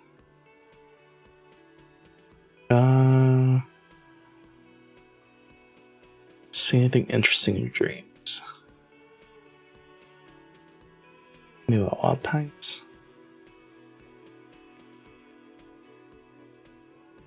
Tell me about wild pines. That's the name of my employer. I work in logistics. He doesn't sound too enthusiastic about this. How's that going? How's it going? The dock worker lets out a big yawn and stares at the cafeteria's terrace doors. Some fingerprints glisten on the glass. Haven't you noticed what's going on outside? Inside is a straight 68. For you? It's too chilly. Of course, it's a total madhouse. Good. Then you understand the gist of it. We would all be better off without the employers and their employment. For one, I can get some goddamn shut-eye. Right to sleep, I say. He rubs his eyes, then lets his head fall back on the table. Who's behind organizing the strike? We are. The workers. The union. We know what we need. What's right for us. Huh. Alright. Guess that makes sense somehow. Okay. I guess there's also Everard. He's in charge of the union. He's smart. Knows how to negotiate. He's got our back. Why are you sleeping here while the others are out striking? They got it. Majorette's got it. He's guarding the gate. Or just getting some sleep. Or was. The way he says Measurehead implies ultimate trust in this head reckoner's physical prowess. He seems like a worthy rival. You should slay him. Alright, I'll let you sleep. The dock worker doesn't answer. His head is already back down on the table, in sweet sleep. This guy. It's all about money, you know? Don't know. Those are the only two guys? Huh. Guess so.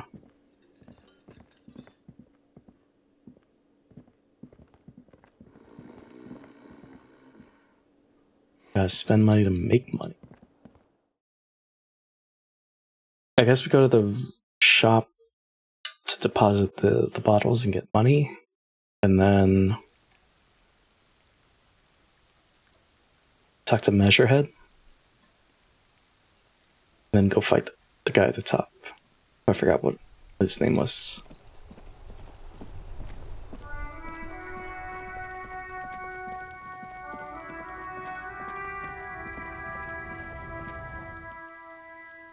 I think that's the game plan.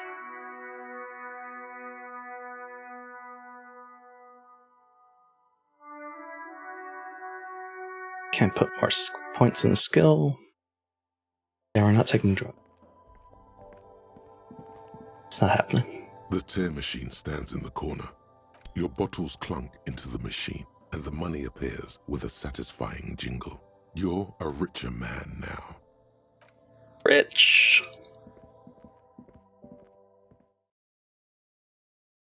Could I even afford the cigarettes? Maybe.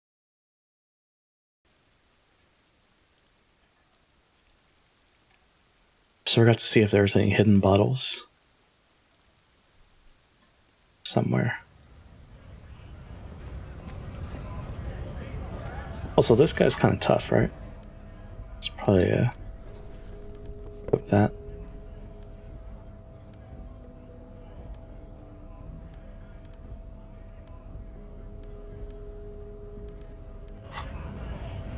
Alright.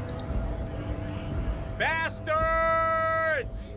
We have a right to work! The man yells towards the harbor gates. His voice is the loudest of the lot, oddly screechy for a man his size. I am the law. Yes, people get that you are the law. You really don't have to keep saying it. Hold up and stay frosty, everyone. Cops are here. Broad-shouldered alpha male turns to you. He's a full head taller than everybody else here. You here to fuck with us? Beat the honest worker down? No. Good. We're fighting for a cause here. Right to work! Right to work! Chants at the gates. Besides, we're not that different. It helps if people see us talking, cops and strikebreakers together. Shows authorities are on our side. Builds confidence. What kind of cause are we talking about? Rights of people. Rights of workers. To have gainful employment. To make a salary. And feed their families. Regardless, I have some questions for you. Maybe you should ask them the questions. Like, why we're not allowed to make a living here. Shame on you! He bellows to the gates. We have families to feed, you piece of shit. Points to the man, his finger at the man sitting on the railing. So do we, Scab. Oh, he's talking to Manana. The loitering man hollers in return. I want to get into the harbor too. Have fun. Union shits are on full strike.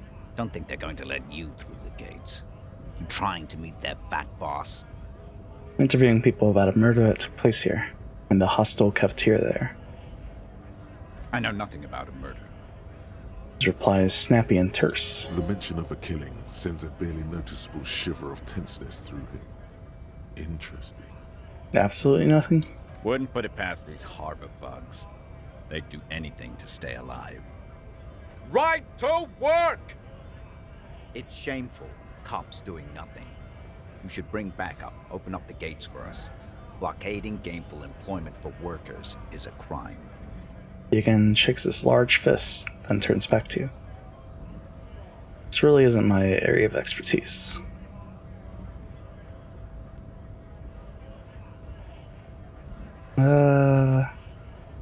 We are not picking a side in this just yet, sir.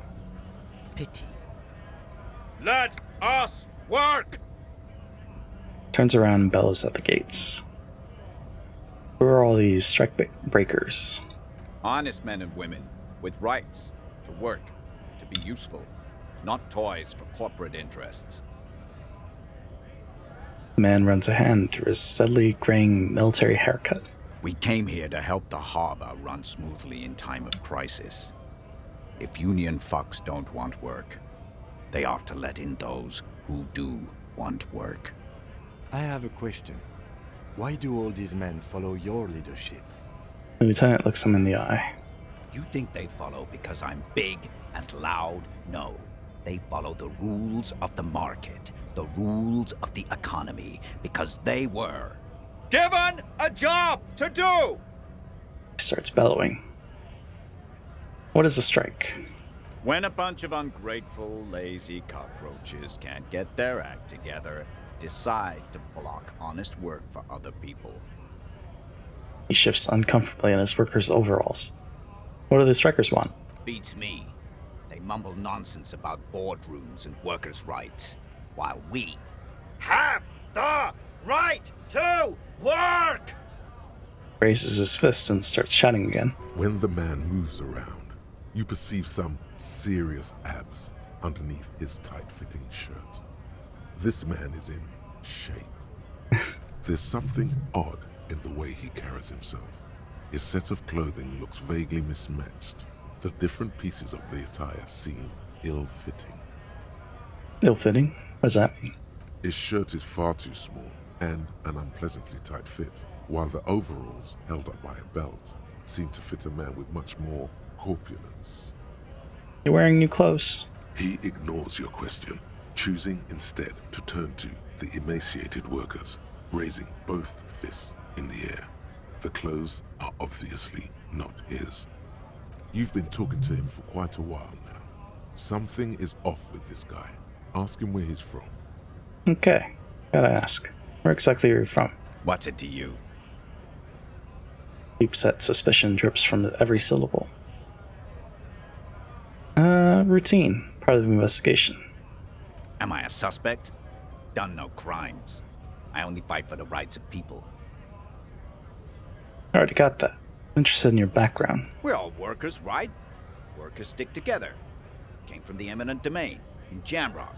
Backgrounds in odd jobs, heavy lifting, cargo hauling, bouncer work. I know the drill.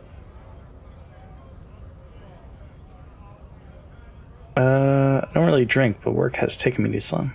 Which one was it? Worked at Territorial. Ring a bell? Not right now, but I might have been there. I remember things well. Uh-huh. It was a long time ago. What exactly was your goal here? We were promised work. We'd be in there, working, if the bastards hadn't shut the gates. He points to the gates. And you are unable to breach the entrance. Main gate's locked. Would take heavy ordnance to bust it open. Could try to get in through the secretary's office. Door's locked. The guard's blocking the way to the access panel. Points up the stairs. And I don't mean the scrawny mess punk either. I mean head measurer. Or whatever he is. Points at the dock worker idling on the staircase. Wait, head measure? Huge Seminese guy standing up there on the overhead passage. Won't let anyone by. The access panel is right behind him. How bad could one guy be? He seemed capable. Bad. Standing on a narrow bridge, he's got a strategically advantageous position. And he's trained. The man glares at you. I don't know how the Union has a trained killer up there. But that one's no joke, and my men are tired and hungry. They're workers, not fighters. You just talk to them. Like civilized folk, you mean? These native fucks don't understand civilized. The man rubs his chin. It would be better for the neighborhood if you went home, at least for now, if you can't get in anyway. No! They will give up eventually. Or get drunk. Leave the button unguarded. Then we charge. The man rubs his jaw. Perfect, lightly bearded square wedge. I'm just gonna leave now. Okay.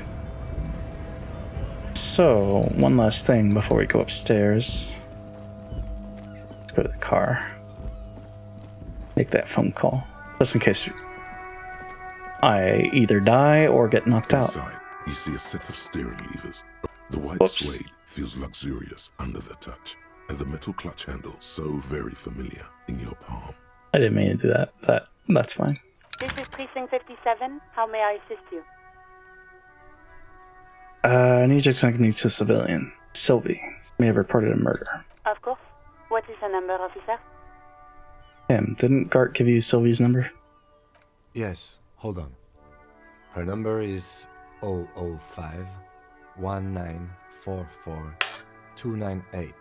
Lieutenant takes a look at his notes. Received. Hold on, officer.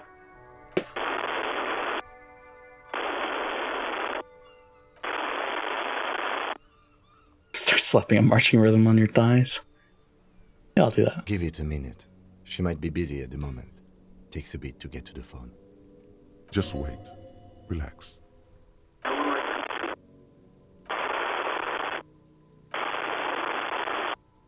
Officer, I have Sylvie Malaika on the line for you. She finally returns. Yes, hello? Female voice greets you through static. Sounds like she's a million miles away from here. Hello, this is the police calling. I have some questions for you about your last days at work. Sylvie, I believe we've met before. This is me, a detective from the Whirling in Rags. Oh, right. Hello, officer. What can I do for you? Recognizes your voice almost immediately. You can hear resentment in her tone. She's not thrilled to be talking to you again. There is no resentment in her tone. She wants you to ask her out. No question about it. Quit your job at the Whirling? Why? You mean, why did I leave the bar? Honestly, I'm not really comfortable discussing it with you, sir. You can hear her tense up on the other side. Wait, why aren't you comfortable discussing it with me? Let's just say I left because I needed to get away from someone. Static wavers. Get away from whom? You know whom. You think you hear a sliver of accusation in her words. Don't be paranoid. She's obviously talking about someone else, not you. Alright, I won't push you on this. You ever coming back to work? Maybe, I don't know. I just know I have to take some time off right now. She seems to relax a little bit. Is it you who called the police? No, not me. Do you know who made that call? No, sorry. I don't. Not a lot of people have phones around here. Copper thieves take the wires. She clears her throat. People don't have the money to have the cables put in again. They use the Union's phone, or the one on the coast. It was someone else. We'll find them sooner or later, officer. It just might take a while. Lieutenant makes a note. But why didn't you call? Didn't a corpse behind your workplace bother you? What? Of course it bothered me. But I thought the Union already knew about the corpse. What does this Union have to do with anything? No one calls the police. The Union would get angry. You can hear her adjust the receiver in her hand. What do you mean by that? You know, what the Union says goes. People listen to them and they take care of their own, which is like everyone here. She seems to be looking for words. Garbage. Wait, Kim. Lower your microphone. She's speaking the truth. Union is the law around here? Legally, no. In reality, yes. Martinez is de facto policed by the Dock Workers Union. Looks around. Words are not necessary to feel the lieutenant's discontent for the situation.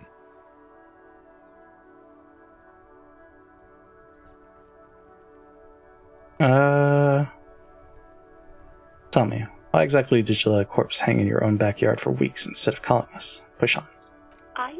I didn't want to get in trouble with the others. Push her further. Show her the error of her ways. No, don't push her. It sounds as if she's about to cry. I see.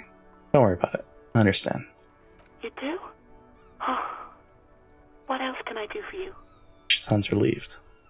Okay, next question. Yeah, go on. See my badge. Yes, I know who you are. You're a police officer. The law. My badge is missing. Seen it anywhere? Oh, no, I haven't, sorry. Real policemen have uniforms too, by the way. Where's yours? Not my uniform too. God, I should really look into that. Yes, you absolutely should. It's awful that you lost it. It feels like you haven't worn yours in a long, long time. See my gun? Please, no. Not this again. Everyone saw your cool gun, detective. What did he do? Sounds beyond exasperated. Showed you my gun?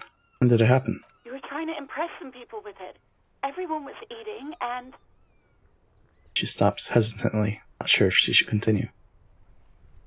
Actually, what? What did I do? You were waving it around in everyone's face, begging them to describe it. You said it calms you, and then you started making suicide jokes. It got pretty graphic.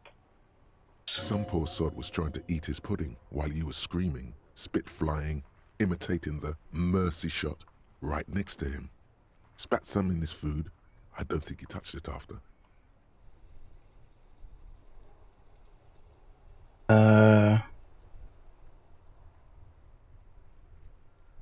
Okay, I don't know what to say. Me neither. Yeah, but what happened to my gun? No idea. All I know is next you were waving around money instead, saying things like, big bucks cannot lie, and guns can't buy money, but money can always buy guns. It almost looked like you pawned it, but believe me, I did not ask. Size. See my policeman uniform? Uniform? I never saw you in any uniform. You had your things on, the disco things. Somewhere in a dank rental apartment, 2 police officers stand in the dark. Trash and liquor bottles cover the floor. Things are not good. One of the men, trying not to slip on old newspapers, makes his way to the window and pulls the curtains apart. Roaches scatter as the light comes in. God damn. Officer Michelle Elfboy Williams speaks to himself. His partner, Sundance Fisher, looks at the patrol uniform he's wearing, then at an identical suit frame on the wall. It's blue and covered in dust. Let's get the fuck out of there. He turns to Williams. He hasn't been here in days. You know, my paperwork ended up in the trash container behind the whirling. Well, you tried to jam it down the toilet, sir, clogging it completely. After I had unclogged the toilet and retrieved the paperwork, I threw it out in the trash, thinking you didn't need it. Comfortable pause. I am sorry about that. Anything else, detective? Doesn't sound like she's actually that sorry. Hey, do you want to grab a cup of coffee with me sometime? No, absolutely not. Ouch. That's like 20 points of pride damage right there, buddy. Yeah, I've got everything I need, thanks. I do hope so. Please, don't call me again. Bye. She's ready to hang up. Wait, why does she seem angry with you? No, she doesn't have a problem with you. It must be someone else she's angry about. Some other guy. Like Gart. Yeah, it's definitely some other guy. Guy like Gart. You know women and their constant problems. Yak yak, nag nag. How's one supposed to get the love going like that? That's where you step in. You're Lieutenant Love, matchmaker extraordinaire. Help the poor girl out, lest she turns into a spinster. Spinster? I'm happy to help, but maybe I could do so without all this internalized misogyny. What misogyny? I'm just telling things the way they are. Can't a man be honest in his own head anymore? No. You have to act, Lieutenant Love. You have to calm that hysteric down. Tell it you've got everything under control. Then go and have a little boy's talk with God himself. Think you can do that, Lieutenant Love?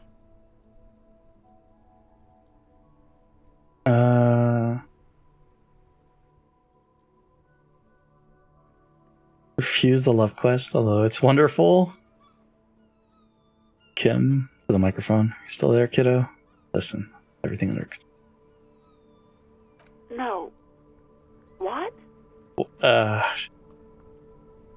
No, baby, I know. It's just that you've got that sweet woman child thing that makes men go crazy, especially one man like Gart. Jesus.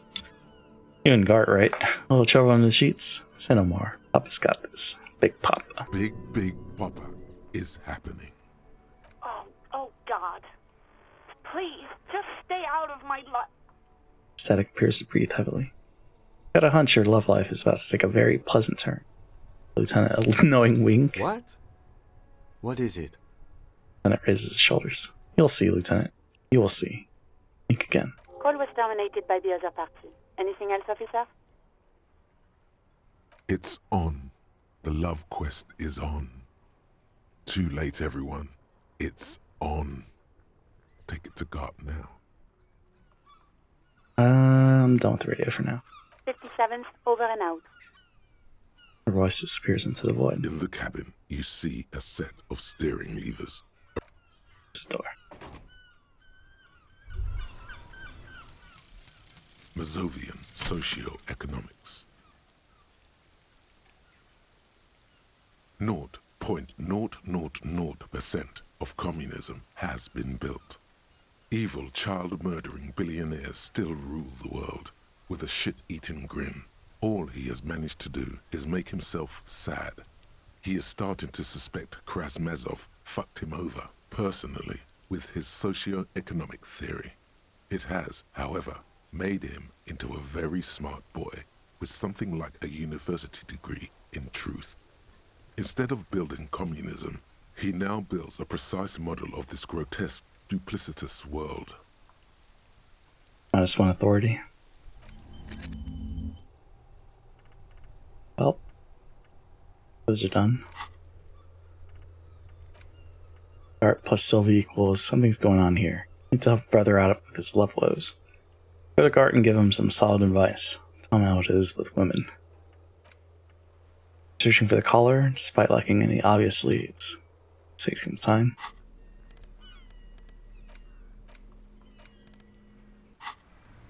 Why does that highlight? No, there's nothing new there. Guess we'll talk to Gart first. Before we go see Measurehead. Is his name Measurehead? Of a show.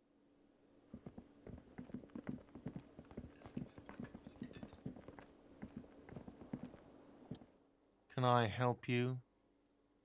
He arches an eyebrow. So I talked to Sylvie. Wink. God. Not look too pleased. Oh, but he should be. Lay it on him. Have anything else, like a back button, for example? I don't want to lay that on him. Of course you do. This was your plan all along. This is how you fix it for them. By answering the woman question. I don't like this. There doesn't seem to be another way. Turns out she's a whore who likes to ride the cock carousel. Wonderful. It is. It's wonderful. What?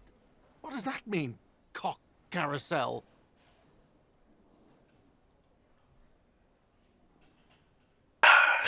Drill the inside of her mouth with your tongue. No time for lectures. The point is, you're losing at her nasty mind games. Silly's a total psycho. God, does it mean you talked to her? What else did she say about me? What else do you need?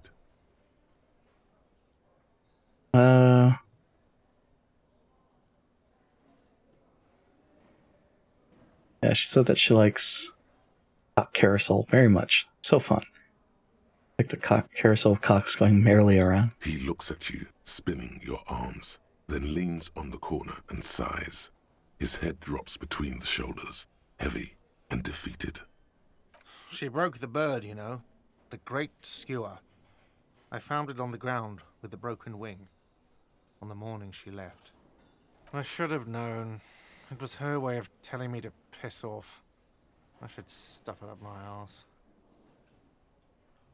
He stops and stares at the counter. Yes, the bird is connected to this. It's a symbol of hope, and she broke it.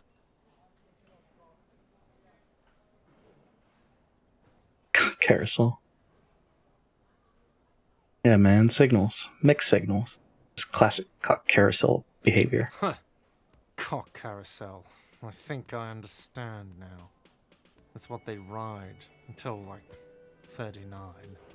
Worthless laugh. They ride the cock carousel until the clock runs out. Here, have the rest. Plucks a bottle of wine off the shelf and pours himself a glass. Corks the bottle and hands it to you. Now, let me have a drink and think about this shit for a moment. On my own. Stares into the blood-red liquid in the cup. And there we have it. Isn't that beautiful? Another situation fixed by Dr. Love. Jesus.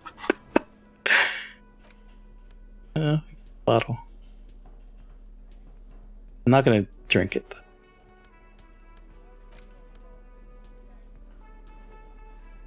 I think we're gonna keep to the sober route. Alright, should we do the 5-minute BRB? I don't know how much longer I'm gonna be live. Right. The rain.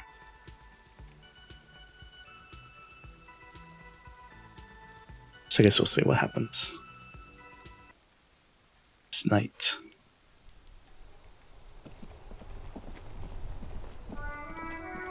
Are we gonna get knocked the F out?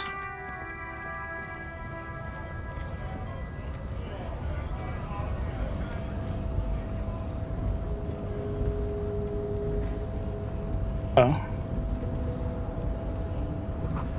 A notice: in case of a strike, press button behind guard. Hermetically sealed door, locked by electronic means. There's no lockpicking or door kicking this one.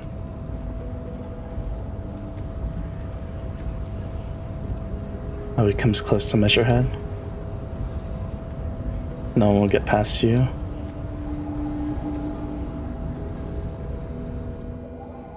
Your body betrays your degeneracy. Yeah, Measurehead. His body totally betrays his degeneracy. The young woman at the giant side agrees. Your body does not betray your degeneracy. That's a lie. You're in great shape. Don't say anything. Size him up first. Say nothing. Size him up first. Are you admiring my morphophysiology? Ripple of muscle passes underneath his skin. He lets you look. It must be frightening to stand in the shadow of this racial pinnacle. Be calm, Sandwich. You are not in danger, because you are not a threat to me. My body does not betray my degeneracy. You have succumbed to Al-Ghul. His face contorts in disgust, as if he were smelling a dead rat. You reek of it, An invisible sword of Al-Ghul emerges from your throat. You cannot see it, but others can. It is making the woman in my company sick. Smell your breath. Damn, is it really that so bad? It's not good. It's like a rat crawled into your stomach, got drunk and drowned.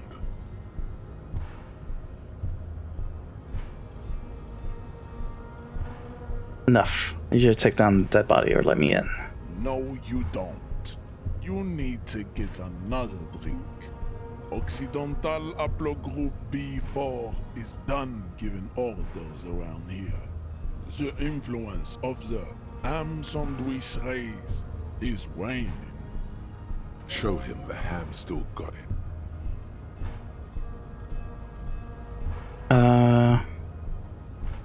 Actually, I think the ham sandwich race still has it in them.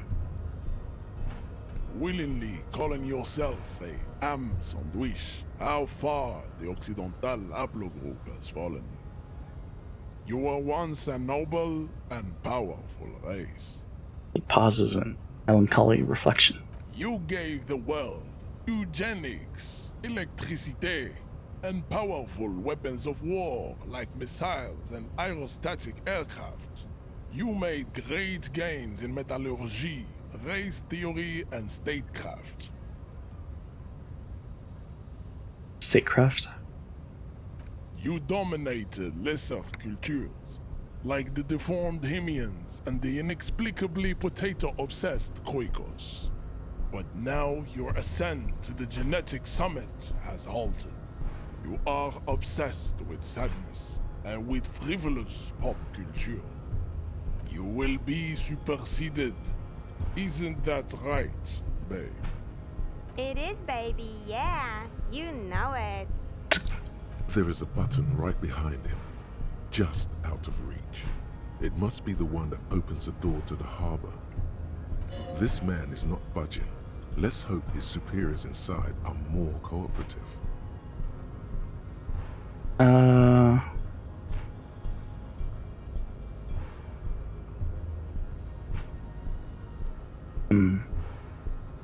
Don't think we have enough intelligence for this conversation.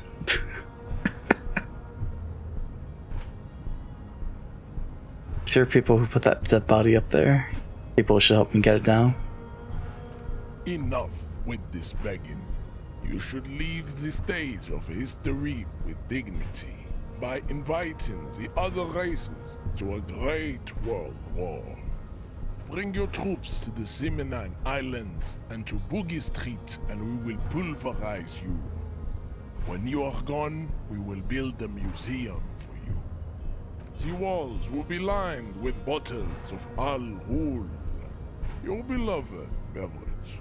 Inside, we will store the odes to homosexuality you call art, and your microcephalic skulls. Know anything about this mug? Show him the mug. He does not so much as glance at the object.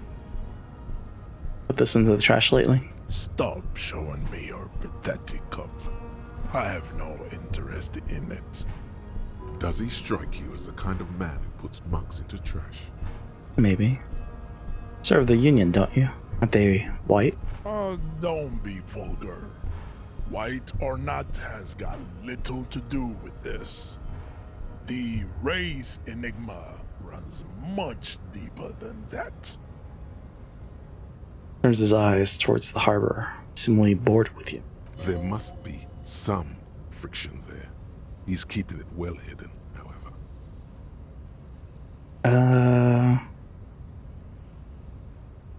Still serve them? How does that factor into your life?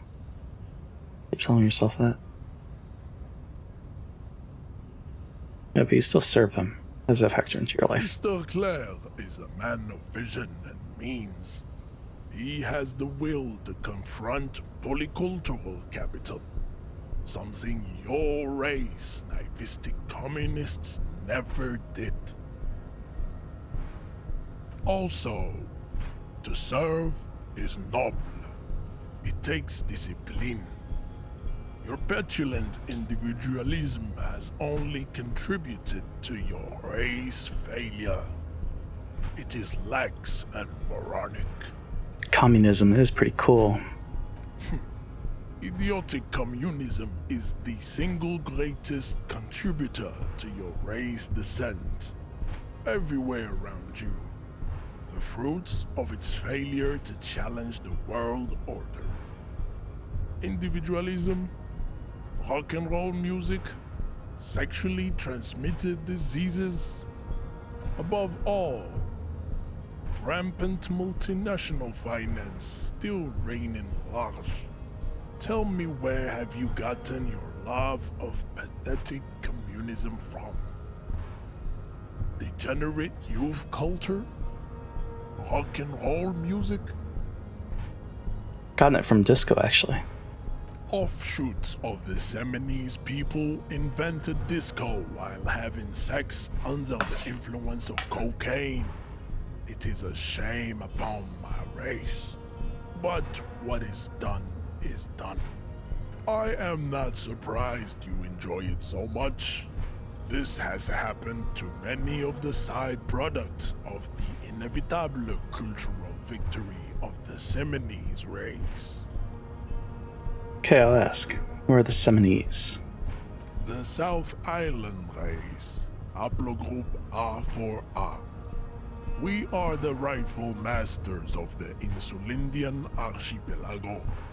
We descend from the Areopagites of ancient Pericarnassus and arrived here 4,000 years ago. Millennia before you. We are the future. That is all you need to know. So you were born and raised on the islands before you moved to Revachol?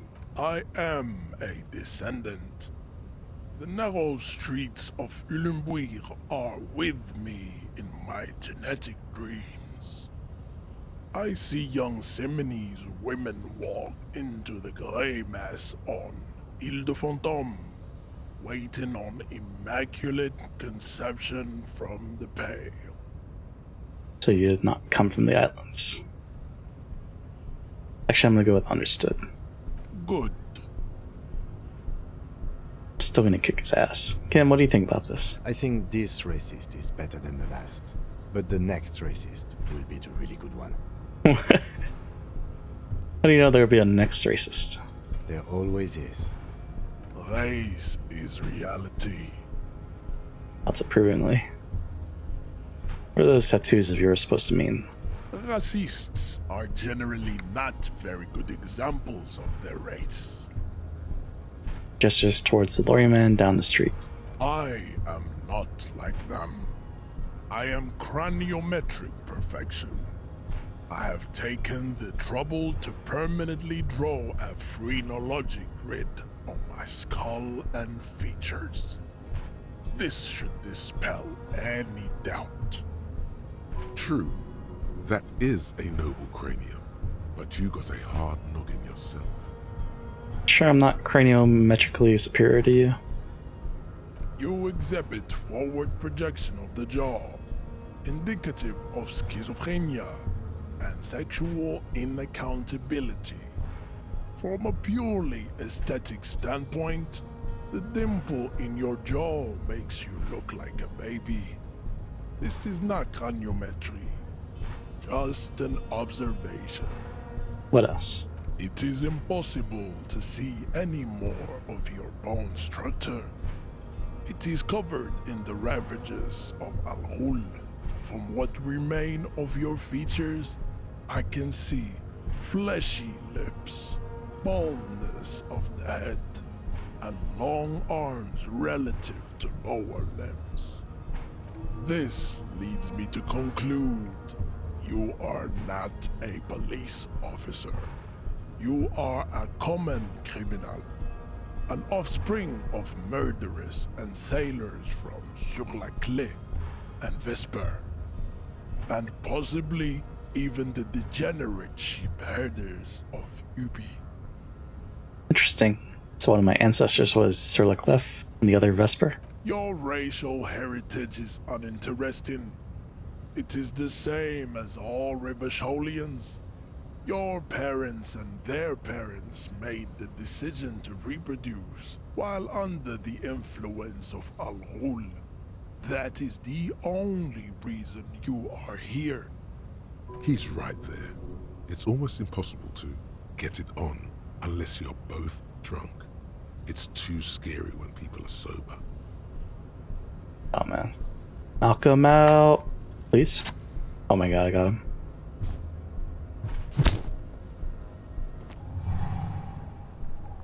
Just like that, instinct took over. A solid strike straight into his throat, into the cartilage. You could swear you felt the soft palate break. The man is reeling, gasping for air. Time stands still around you. In the distance, the sounds of the harbor are falling silent.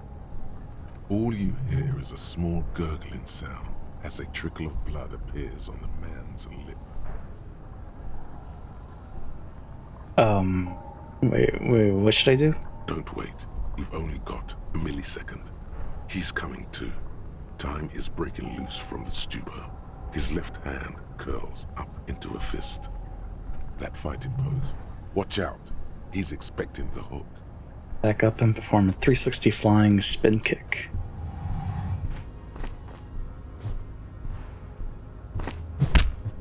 Jesus. The man lands with a dull thump, like a broken down puppet of muscles and sinew. For a moment, he still tries to keep his head up, dazed eyes looking at you with unimaginable surprise. To your left is the button. Disco Inferno. Press the button. As you slam your fist on the button, the man collapses entirely, his head rolling to the side. Looks like you're the new measurehead now. Her voice is surprisingly calm. No one is the new measurehead. Let's go before he gets up. The lieutenant makes haste towards the door. There's a box over here.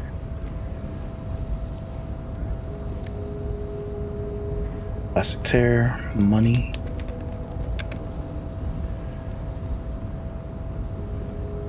Oh. The man is still knocked out. He breathes slowly and steadily. Alright. Did it. Probably take off my shirt. We want to wear. -1 sugars. Yeah, I'll swap to that.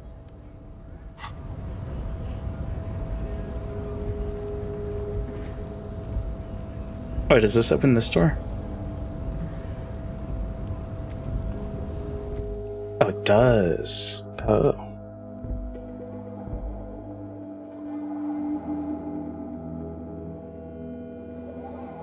This work is tough. Take breaks, talk to strangers, explore. I think we only had like 4 hours before. Door is locked, can be opened from the side without a pass card. Every worker equals member of the board is written at the top of the flyers. The Dewey typewriter, the model name is on the back.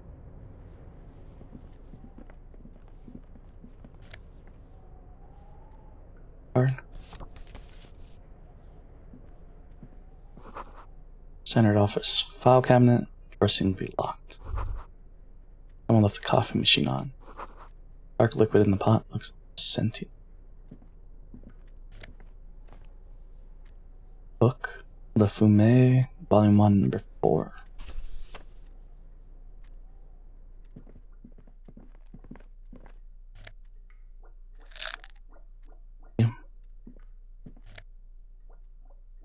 Some sunglasses. Neat office shades.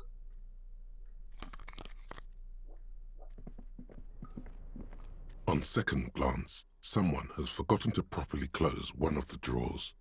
It's unfortunate for the Union to just leave their paperwork lying around like this.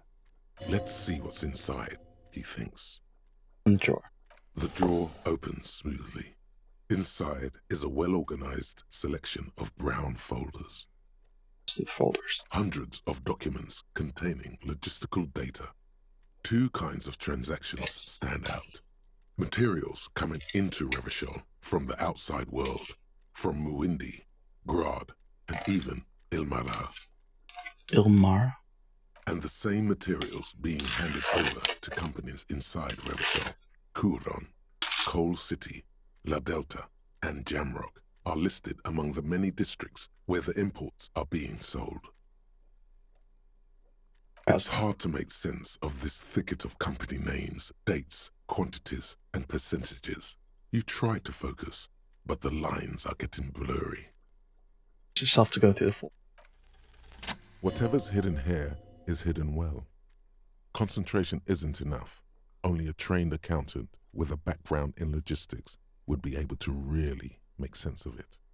However, there is a little handwritten note stuck on the side of the drawer. Look at the note. It appears to be a to-do list written in large, uneven capital letters. Remember, Leo, Everard's shoes, special whirling borscht, water Everard's plants, sweep office floor, more banners. All items on the list have been crossed out and the note itself is crumpled. From to the lieutenant. Look, Kim. To-do note with a list of errands for Everard. Everard Clare, probably. The head of the Debarders Union. One of his aides must have left it. Nothing incriminating here. Inspects the note. What is so special about this borscht? Code for drugs? Booze? Blood? Another look at the note. Remember, Leo, Everard's all items on the list have been crossed out and the drawer slides shut smoothly. What about over here? Actually, what is it? An imposing combination of a punch clock and a payphone is looking down at you from the wall.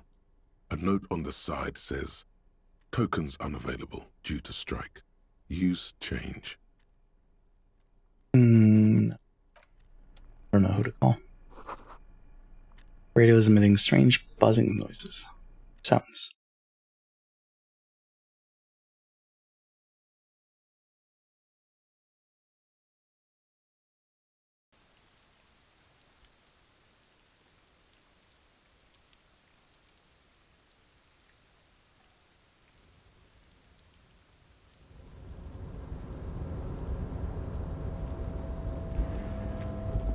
Looks like someone left his tarpaulin cloak hanging on the railing here. The white rectangle of the Revachol Citizens Militia is clearly visible on its back. This is your cloak. You can feel it. Lieutenant, points to the cloak. I think that's mine.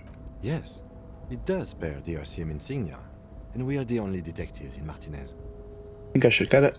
The service cloak issued to you by your station? Yes, I do. Grab the cloak.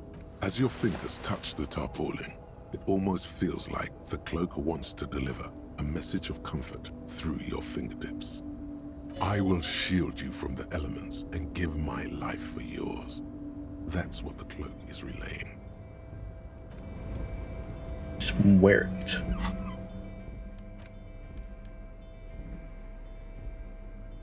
This one's sugars.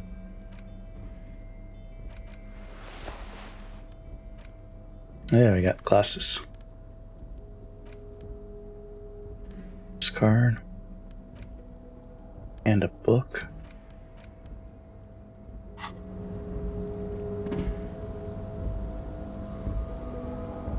How do we even get up there?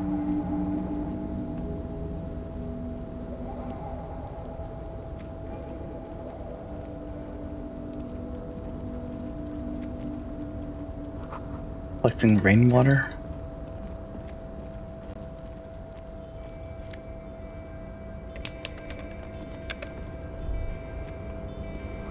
All around you, great machines and quiescence.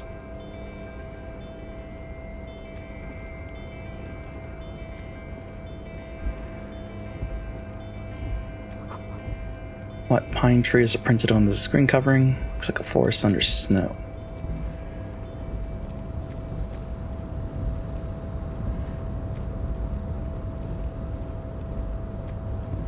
I don't know if I should go here. See faded industrial lighting around the platform. Kivil sun.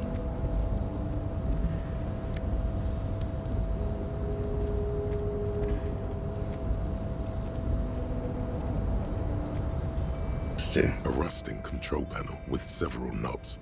2 buttons marked Marsh and Arrête are faded with use. It seems to control the large crane above. A container is attached to its hook block. Press Marsh. With a loud grind, the crane shifts overhead, moving a massive metal container through the air.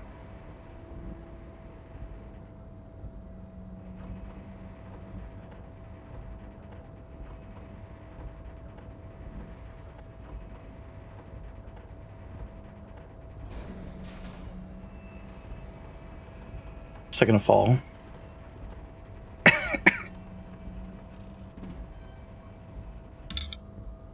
So I'm gonna need more water. And with a surprisingly quiet thunk, the crane places the container down. This crane was built with a purpose, which has now been fulfilled. To move this container. What's inside this container? Who can say? All you know is, it's special. I can't see how that was worth the wreckers, except for seeing the crane in action, which I admit was satisfying. Looks at the crate.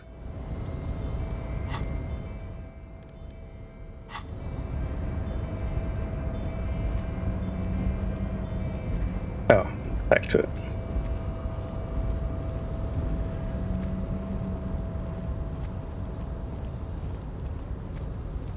Before you stands a cargo container, just one of many in the yard. And I think there's something special about this container. You do? Because I don't. What? Why not? There are a million containers here. Why are you fixating on this one? Thing from the crane. You just picked one out because you wanted to interact with a cargo container. We are not here to interact with containers. We are here to get the body down from the tree. You attempt to turn the handle, to no avail. The doors seem to be mechanically locked. To your left, the lieutenant considers your actions with some puzzlement. Knock on the door. No reply. Nothing more to do here for now.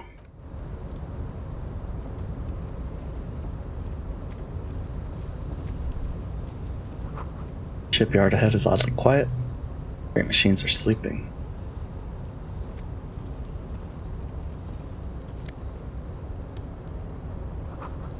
Speaker tower is silent. There's no work to organize in the yard below. Oh. The musk of oil and rust comes from the chasm in front of you. It smells like blood.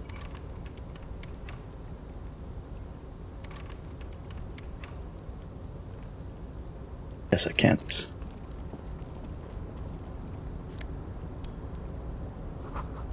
Special sized thermos smells like burnt coffee.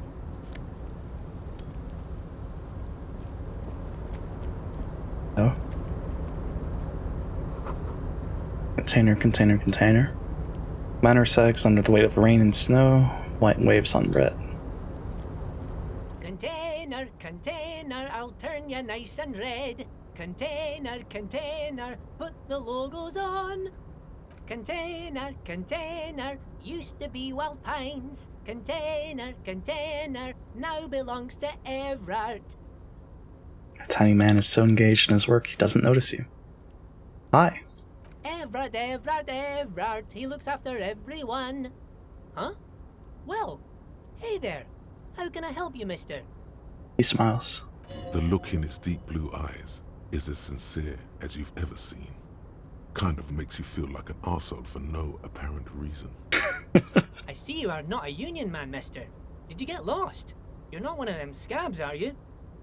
Shadow passes over his kind face. What is it with you people in scabs? I mean, I don't personally mind. Folks is just folks, you know, and folks gotta eat. Doesn't seem to be waiting for you to answer. Just some of the other guys don't look too kindly on the scabbing kind, if you know what I mean, mister. What are you doing with the containers? Oh, I'm just making some covers for them containers here. Yes, I am. Yes, I am. So it's easier for the crane operators to spot them. I feel like I shouldn't pursue this, because last time we failed one, we got forced into that love quest, so... Although, did we get forced? We could abandon it. We kind of just pursued it. Yeah, let's go for it. What's going on here? The mountains of containers rising behind them. Everything is so pretty and red. You and Leo look like brothers as you glance around with similar childlike wonder. The amazement to yourself? Wow, red is so much prettier than drab old green. Sure is, mister. Sure is. Really livens up the place. Yes, it does. Yes, it does. Leo looks around merrily. I had to break this bonding moment, but the red containers mean they are replacing the company livery with the union livery, which means this strike isn't gonna stop anytime soon. Where is everyone? Harbor is empty. Oh, most of the guys are down at the gates, keeping the scabs from coming in. Leans in with a confidential look. We're on a strike. The whole union is. You don't have to work when you're on strike. Ha! We haven't worked for 2 months now. 2 months? So no one is working? Not everyone is down there, of course. Mr. Evrard is in his office, where he always is. And Jean-Luc is guarding the gate. Chuckles. Pauses to think. But Titus and his boys got into some drunken trouble and Evrard sent them on a nice vacation. For a week or so. He stops, but seems eager to tell you more. What kind of trouble did this Titus and his friends get into? Oh, I'm not really supposed to talk about that. That's union business. He smiles and leans closer. Him and his boys stirred up something in town. Probably drank too much and got into a fight or something. I heard Mr. Everett telling him to take some time off. Titus and who? Don't go all bad cop on this simple, friendly fellow. I have another question. Sure, sure. How can I help you? Small man nods along.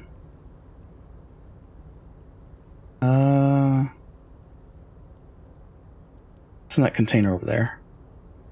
Point to the container suspended from the crane arm. Oh, that one. That should be empty as far as I know. Lots of containers here have nothing in them. They're just waiting to be loaded up. To the container. Told you. Could be lying. Looking for the leader of the dock workers union. Oh, you want Mr. Everett then?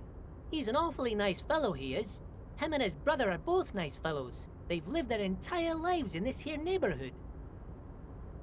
He coughs and continues immediately. Guys like Mr. Everett and Mr. Edgar, his brother, are real good guys. Made Martinez what it is today. Mr. Everett and Mr. Edgar and I went to the same school we did when we were boys. Patience. Deep down you have the mental power to keep listening. Not many would, but you do. Do not interrupt Leonard. Had an arithmetics teacher, Miss Bellows. Her real name was Miss Bellams. She was a real pretty lady, but when she got mad...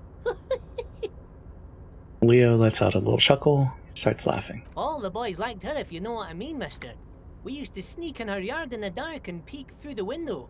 One time we saw Miss Bellows with a fellow. Yes, we did, mister. Looks for signs of disbelief in your eyes. Everett, Leo, where can I find that? Don't say anything. Them was naked too. That's all I got to say about that. Keeps nodding and looking at you with a smile that's too sincere to be clever. Finally, he seems to lose some internal struggle and adds, very interesting, very interesting. Thank you for telling me the whole thing. Thank you. Almost forgot. Mr. Everett is in that container over there. I got distracted telling the story, but he's in there. Points to his left. Okay. I'm off. Bye-bye now. Turns to his work. So he's in here.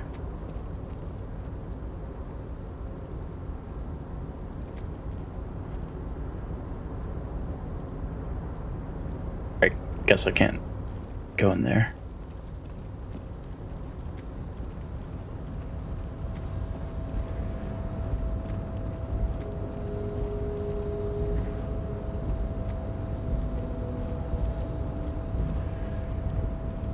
I guess this way.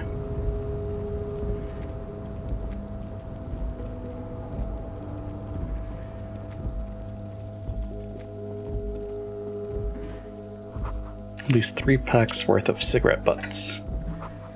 Numerous empty bottles of Commodore Red and potent Pilsner. Take that.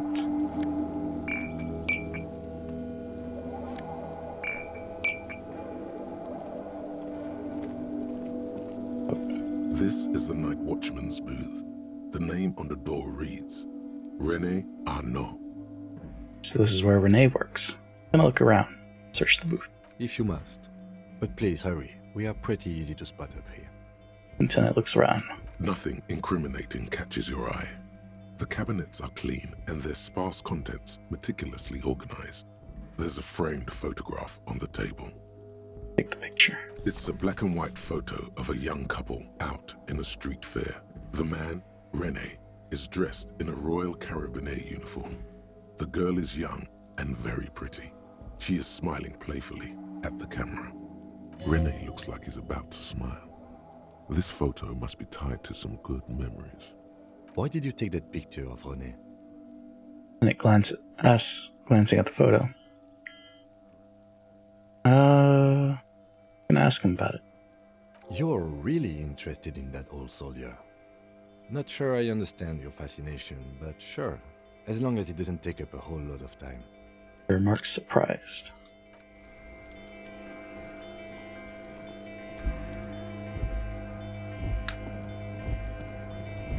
So wait, where do I go?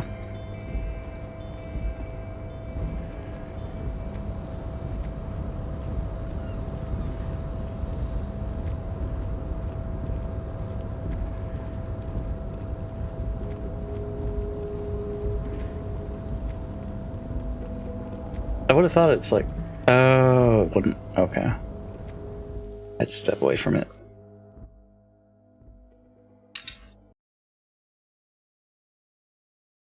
See if we can get the that body down.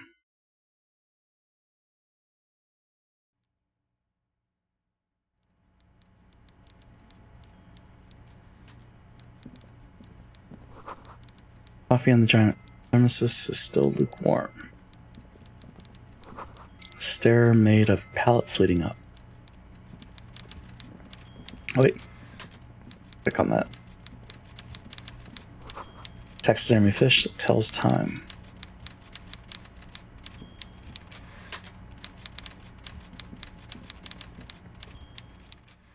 Before you is a walrus of a man seated behind a large desk.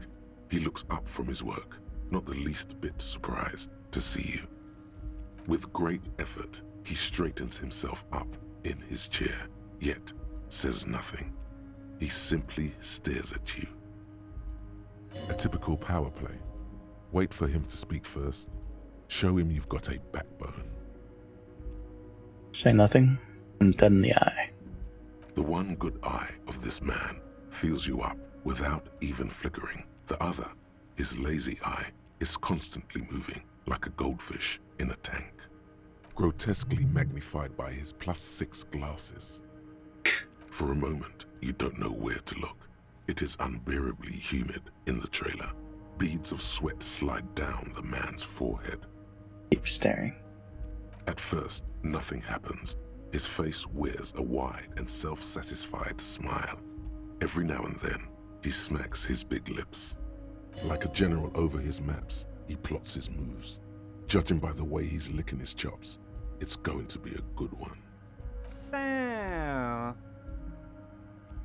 He begins to speak, albeit very slowly, purposefully leaving a pause after his opener. Mr. Dubois, Mr. Kitsuragi, how nice that you found a moment to pay a visit to the Debardairs Union. I'm Everard Clare, head of this little operation here. Dubois Please, have a seat. gestures to a tiny folding chair opposite to his giant desk. The folding chair looks like a torture device. Extremely uncomfortable. You go ahead, detective. Lieutenant nods at you, then the chair. Whatever he has in store for you, it can't be good, he thinks. I'll do my best. Forget about that. What's with this Dubois stuff? You're getting some seriously bad vibes from that name. Let's take a seat. Excellent, Mr. Dubois. I can see that you're a reasonable man, and reasonable men can be of great use to one another. Gives you a sly wink. Try to wink back. So tell me, how can the head of the Debarders Union help a representative of the Revachol Citizens Militia today? The chair you're sitting on has got to be the most uncomfortable chair in the world. It's violating your backside. Oh, by the way, I heard you got a rather rude reception from a certain Lawrence Gart. Some people have no manners, it pains me to say. This should take care of that nonsense. Points to a giant novelty check on his desk. Absolutely comically huge. It should be sufficient to cover your expenses for a few days and patch over your differences with a cafeteria manager. Go ahead, take it. He points at it again. Hey, that's 25 real. That's good money. Think of all the stuff you could. Can take that comically large check and shove up your ass. Yeah, I'll take the check, but I won't say anything. Is there anything you'd like to say to me? Or... No. No, it's cool. You've got integrity. Cool? I wouldn't go that far. I'm sure there are cooler things than delivering a comically oversized novelty check to a cafeteria manager. But, sure, if that's what's cool nowadays. Now, I'd like to set your mind at ease about one other matter. Your lost gun. Let me assure you, Union people are on it as we speak. I've got my best hounds looking for that lost gun. His slug-like lips move, but all you hear is an echo. Lost gun, lost gun, lost gun. The world is swallowed by a black hole of fear. Only 2 words escape its gravitational pull. Lost and gun. I would appreciate any help you could provide. Are you all right, Harry? You seem anxious. Don't be. Everything's going to be all right. Harry Dubois? It's not like you left it loaded. You didn't lose a loaded gun. Local children aren't out there playing with it right now, pointing it into their own mouths. It's in a safe place. I just know it. I have a feeling everything's going to be all right. Don't panic. God, you're sweating. Your knee is jerking. You're about to cry, aren't you? You're about to cry because you lost your gun and those children are gonna shoot themselves with it. Wait.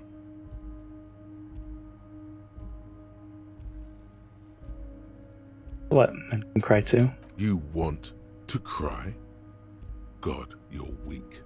Whatever you do, don't cry. He'll think you're disgusting. Mr. Dubois, you don't look so good. JP? Hey, Super. How's it going? What's up, dude? Not much. Just playing Disco Elysium, which is Game of the Year 2019. Or at least Indie Game of the Year. But, I'm enjoying it so far. How's the Warzone? How's the, 80s version of Verdansk? Is that going on right now? Or is that not yet? What is this game? It looks amazing. So it came out in 2019, and then just a couple months ago, I think last month, right? March. They just added an update that fully voices all the dialogue in the game. So there's also some narration that gets voiced as well. And yeah, it's been fun. It's a mystery game. So we're trying to solve this dead body behind the hotel that we were staying at, as well as trying to figure out who we are, because we apparently partied too hard. It's okay. It's just fun to play with everyone in Warzone. Gotcha. Yeah, it's been intriguing. If you like mystery and you like D&D, I think this'll be for you. Mr. Dubois. Okay. What is this, Mr. Dubois? he keeps repeating.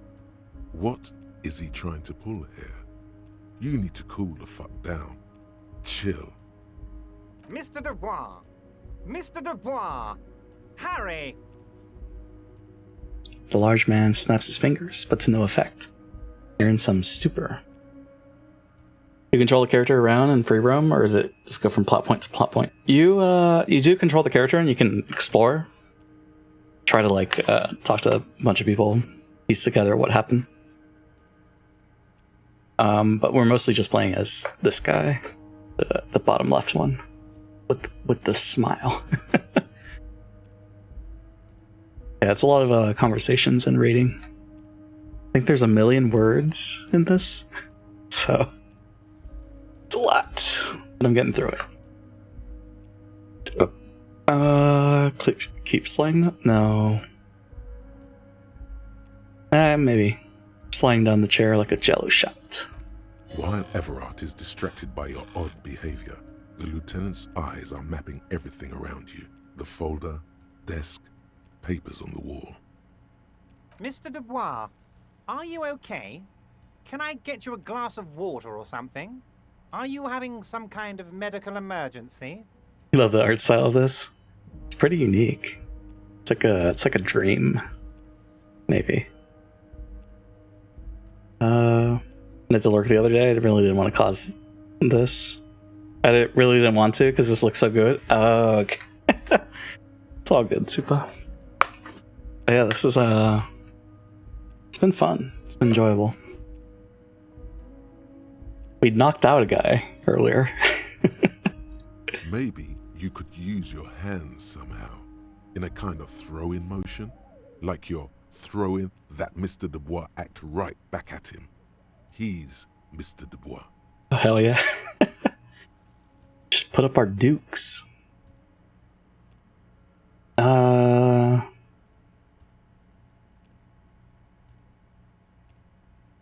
Is he offering water? He was offering water. Oh yeah, man, I'm fucking great. Sliding. Don't be dramatic. I can see your condition isn't terminal. What an odd demonstration of... you got me, Harry. I don't even know what. As entertaining as it was, I'm afraid we're wasting our time. And I'm an extremely busy man, as I'm sure you are too. Okay, enough. We are here to ask you some questions pertaining to a murder investigation. Quick, here's your window. Get yourself together and ask him questions. Police officer questions. Have you played Pathologic 2? No, I haven't. Let's see. I think you've recommended it before. Let's see.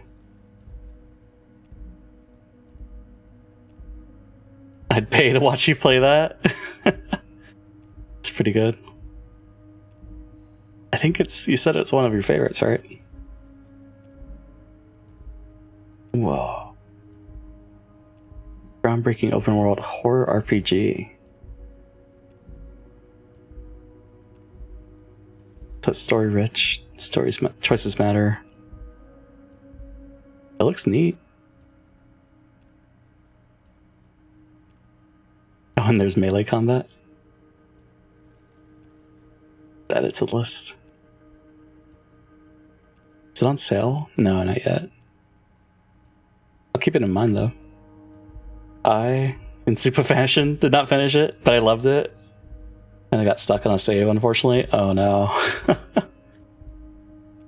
It's unfortunate loading, or that could happen, right? I mean, it's happened. Plus checkpoints.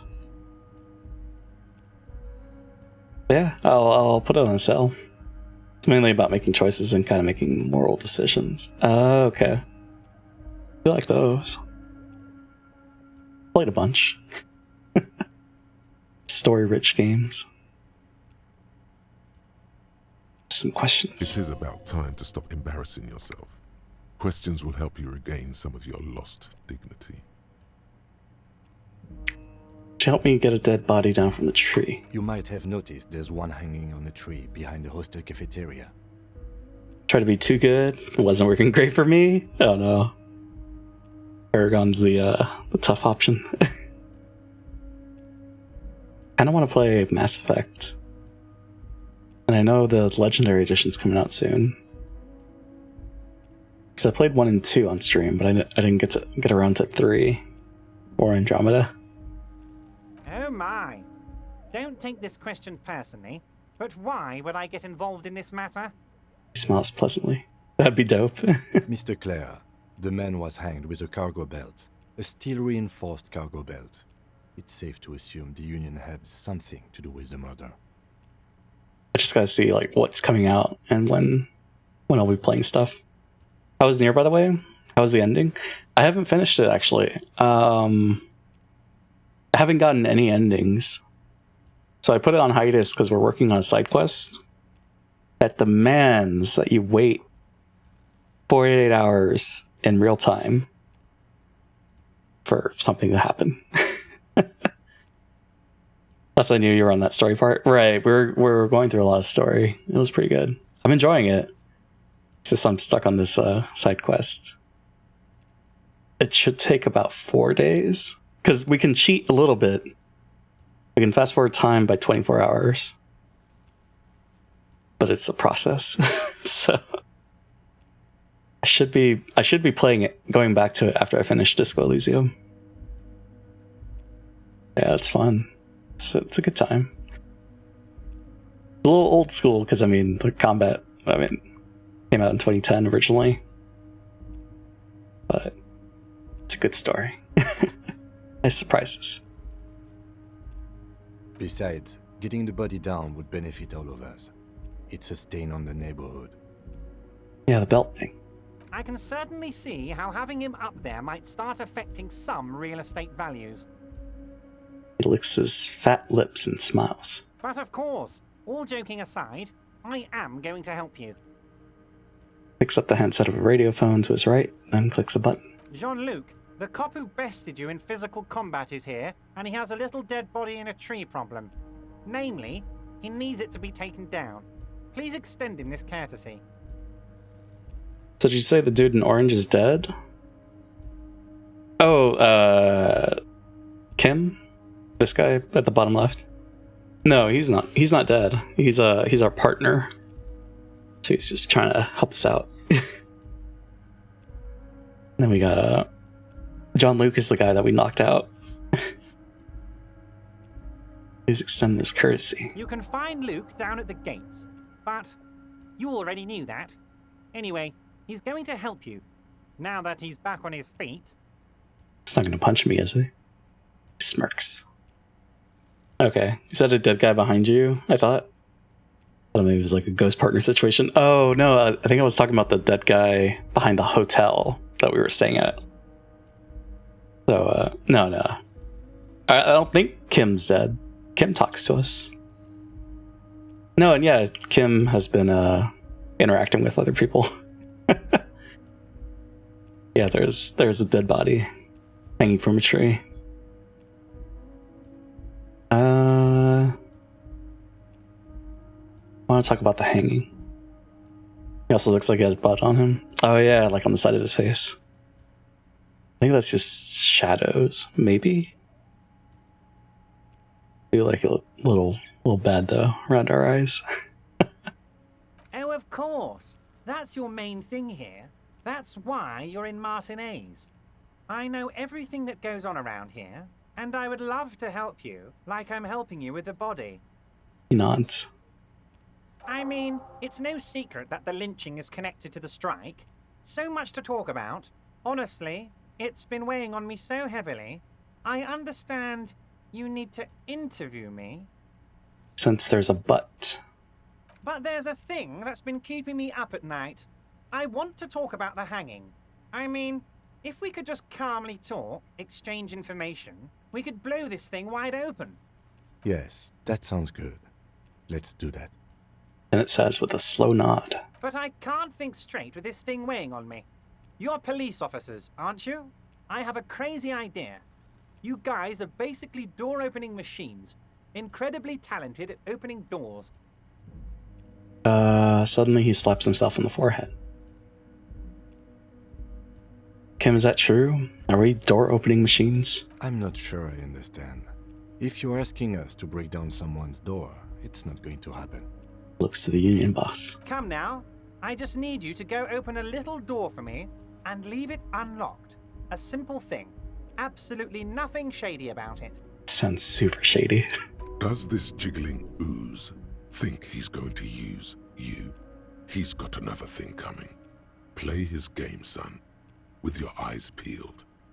He's going to slip up, and when he does, you're going to come out on top. This guy's a rat.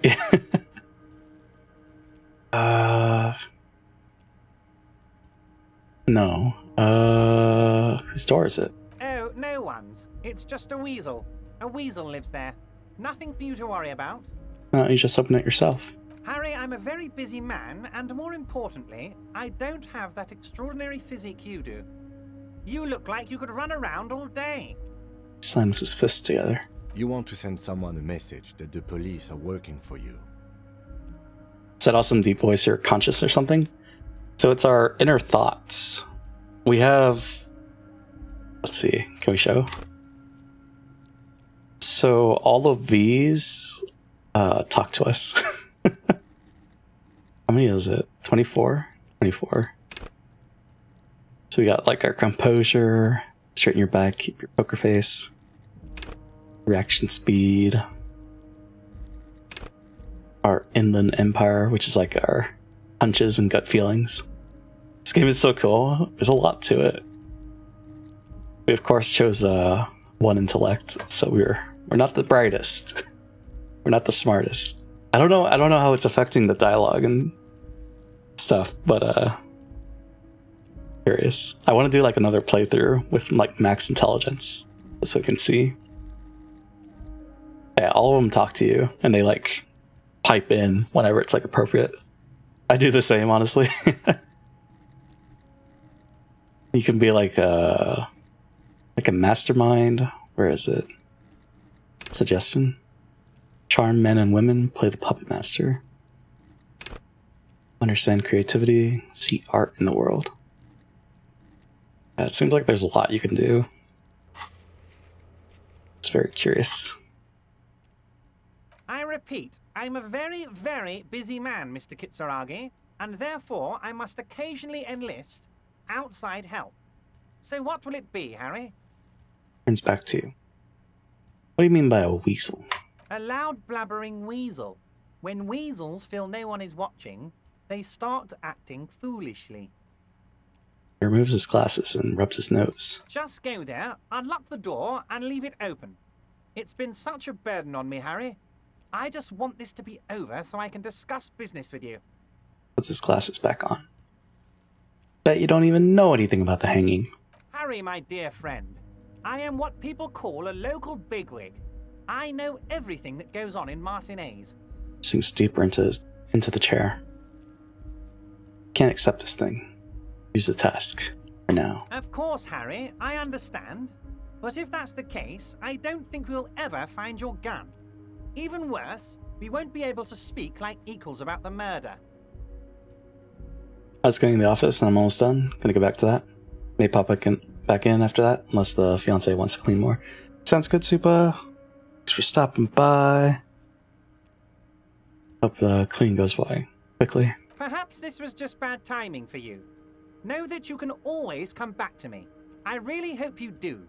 For your sake, my sake, and for your gun's sake too. He winks at you. Yes, we both understand what you meant. Lieutenant sighs. This may be the only way, he thinks. I won't hold it against you. In fact, we probably should reconsider later.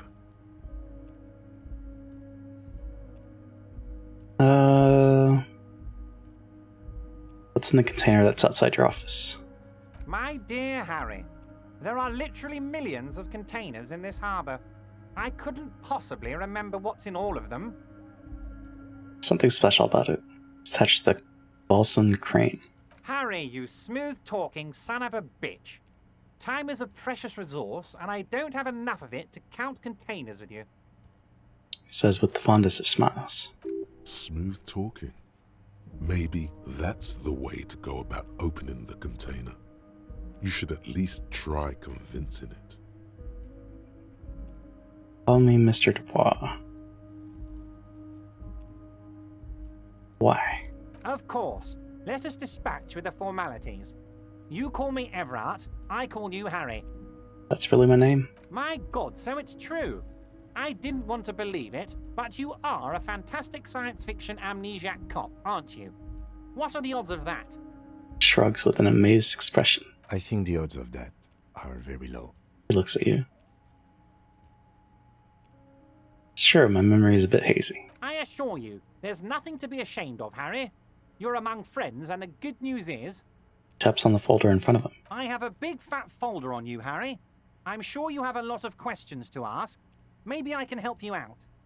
I'm sure you had some concerns you thought I might be able to address. And you were probably right. I can. He pauses to look down on a brown folder on his desk. Are you trying to tell me you've gotten hold of some of our documents? The lieutenant inspects Everard over his spectacles. Mr. Kitsuragi, would you mind? Me and Harry are talking about his lost identity right now. His eyes never leave yours. Asking too many questions will make you look weak. You should maybe focus on the folder.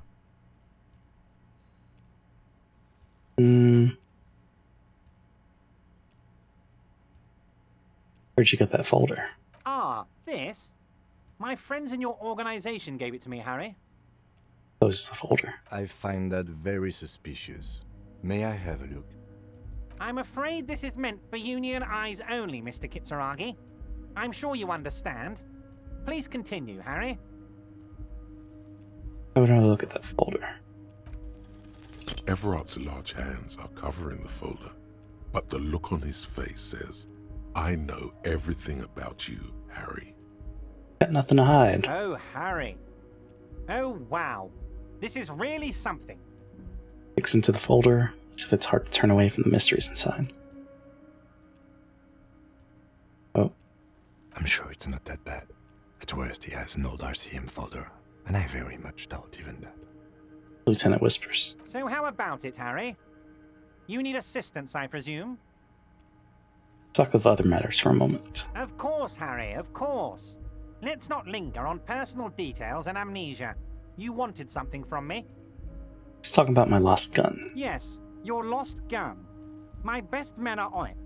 They're turning every stone, searching every playground, asking kids, grandmas, everyone. His face turns serious. Your gun will be found, Harry. Let me assure you of that. It's just a matter of time and effort.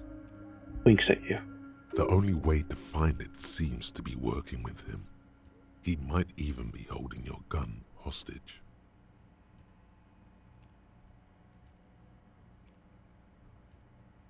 Hold on, could he really hold my gun hostage? Who knows? Only one thing is certain.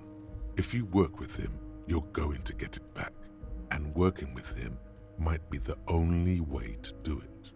Wait, the gun may have been bought from Roy's pawn shop. Have your men factored that in? Yes, thank you for the hot tip regarding your lost gun, Harry. My men have indeed factored in that you pawned it. He makes air quotes. Now please, let the professionals do their job. Kick back, Harry, relax. I have great guys on this. You focus on what's important. Building our relationship for the good of Martinez. It did not come as a surprise to him. He might actually not be bullshitting. I'll not be blackmailed with this gun business. Harry! I was only trying to be tactful. A lost gun is a dangerous thing. I can't have it around in my neighborhood. Kids could be playing gun roulette with it as we speak. Teenage gangs could be arming themselves. Get a hold of yourself, Harry. His tone is suddenly very serious. I assure you, we are working on locating the missing sidearm as well. The lieutenant is concerned about the lost gun and feels that the fact you haven't prioritized looking for it is unfortunate, if inevitable, and doesn't put the RCM in a good light. Excellent, Mr. Kitsuragi. That's excellent news.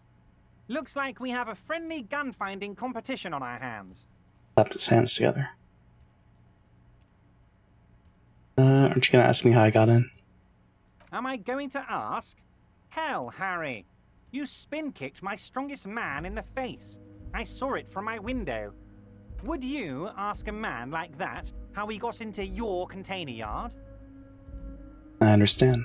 Terrifying death machine. Don't worry, Harry. Between you and me, I'm not a huge fan of his race thing, but the Union did not get where we are today by frowning on eccentricity. He leans in closer. Anyway, I assure you, I am a very well-informed man. Information reaches me before I even get the chance to request it. Evart. I'm gonna leave now. We might talk again later. Wait. You need this to get in and out through the gate. Leans, reaches into his drawer and pulls out a plastic card. Great. Wouldn't want to get stuck in here. Here, you're one of us now. A real red and white Union man. Take care, Harry. Back for a little. Fiance took helper for a walk. Welcome back. We just got out of talking to the rat. Go to measure head on the gates. Okay. Ask Renee about the photo. Photo happy couple. We got a check of money. Is that everything in this office? Guess so. Gonna go knock on the door for him? No, I refused. I'm not about that. I got integrity. I got dignity. But I am curious, like, what happens if we, like, go down, like, a criminal path? So I wonder if we're just gonna bring down the body and then that's it. I don't trust Jabba. I don't trust him either. I'm just gonna leave him. Oh wait, there's something we can do. Maybe. You're back before the cargo container. Its drawer has not lessened since you were last here.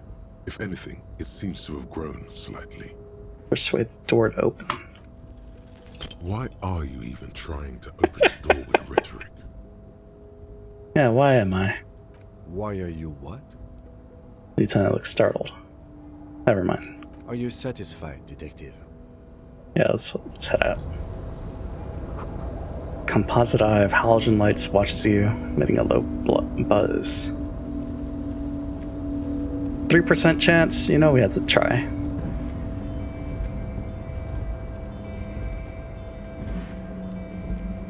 So already went up there. I guess it's, yeah, through the store. Can't get over how awesome this game looks. Look at style. BA is amazing too. I think it was only the Inner Thoughts and some select characters that had voice acting. But now everyone's voiced. Cool.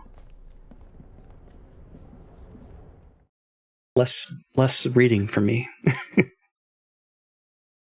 Just get to enjoy the sights and sounds.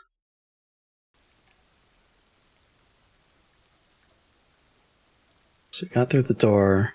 Okay, I guess big guy is gonna be the same spot.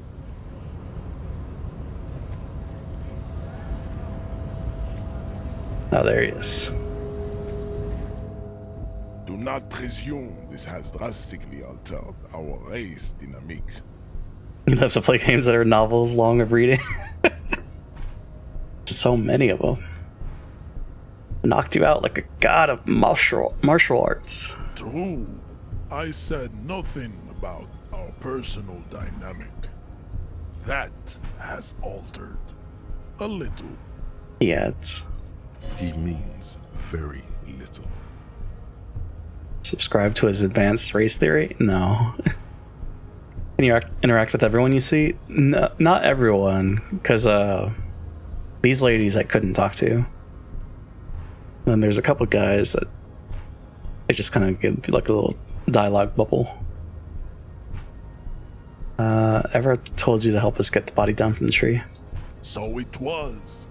You bested me in race combat to reach my superior, then had him give me an order. I salute your cunning, enemy.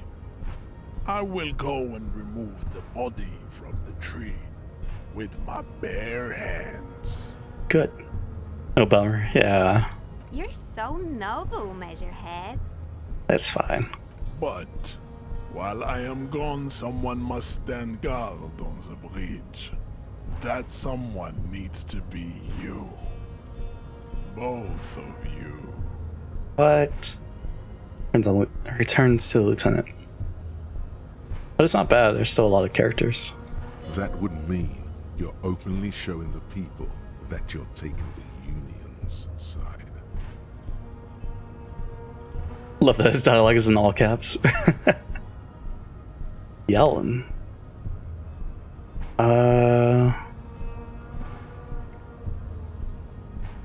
Lieutenant, what if we don't want to do that? This is the uncomfortable result of not taking it down ourselves. I can live with a compromise. Okay. Listen to your little friend. He is wise in his childlike way. His mysterious race may yet prove fierce competition to my heroic haplogroup. This guy's racist. Okay then. Wait here while Measurehead goes. Babe, see that they stay here the whole time.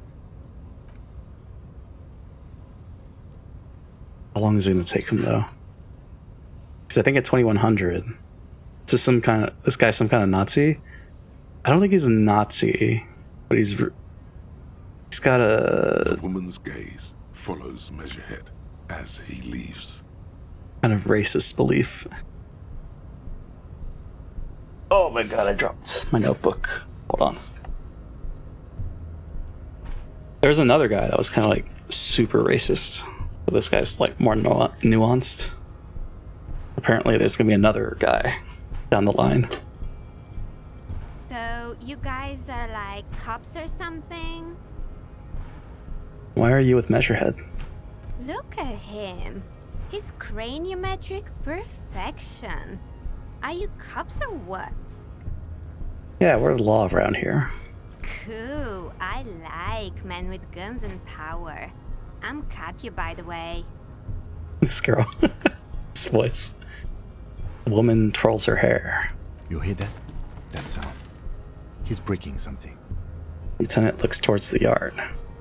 Yeah, Jean-Luc must be really tearing it up over there. I wish I could see it. I also wish I could see it. Look at you! RCM rent-a-cops! Guarding that bridge like Everett's lapdogs! Is this where it's at now? The RCM is for sale! And who are you? What is your business here? Why are your clothes 4 sizes too small for you? The lieutenant fires back.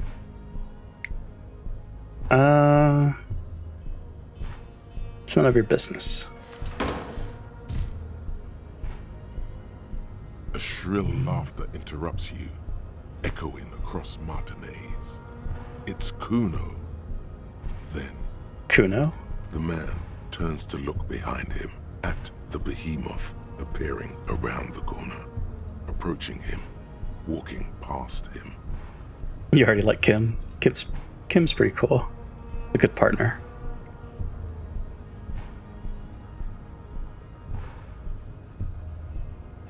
What a beast. The corpse has been removed from the tree. Stand down and congratulate yourself. You have sided with Ray's victory today. Brushes wooden flakes off his hands. There's been no side choosing. We did what we had to do to keep order. And what you had to do was to become a Union man for all to see. Not slowly. Let's get out of here. Well, that didn't take too much time. So we still have an hour and a half. So we'll talk to the mañana. So, how'd you like our harbor? Stares at you with his hazy eyes.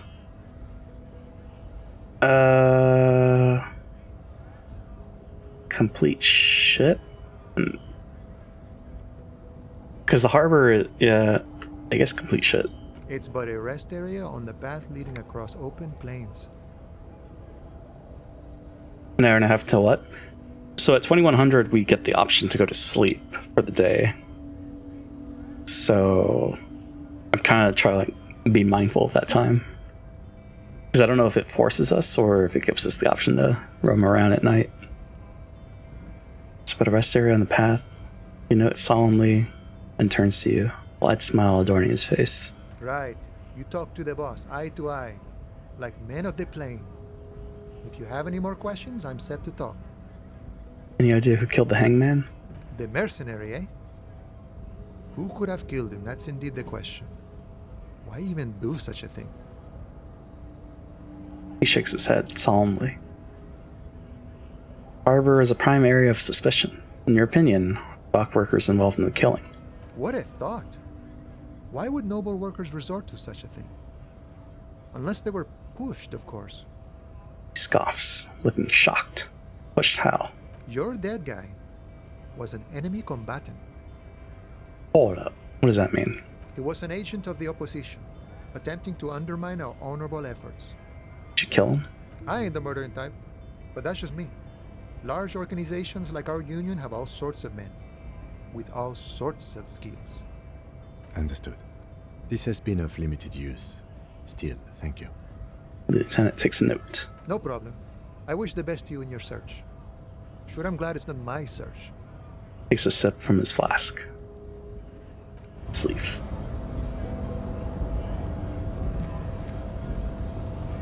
Guess we'll talk to this guy again. Went native on the chief, huh? Those ballerina antics were reckless. Should have just punched him in the throat again. He nods in approval. Wrong. You did the right thing with Measurehead. The ballerina antics won you the fight. Let's talk about our right to work. I guess not. Gonna leave. Is the racist still here? Oh, yes. Looking for something, Hunt? Come to tell me to fuck off again? So.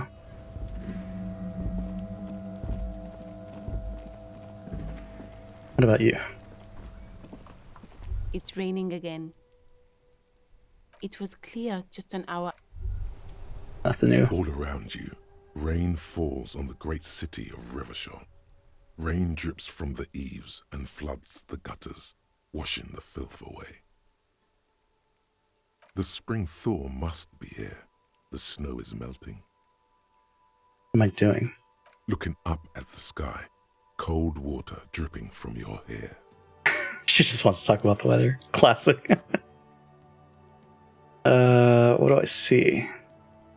Grey sky like great battleships, clouds colliding with one another. Rain falls down on the world. How does it feel? Humid. Your coat shields you from the rain while the city shivers around you. It's in the... Maybe I shouldn't. Let's do motherfucker. Finish thought. This rain will not let up anytime soon. At least we are dressed for it. Let's keep moving.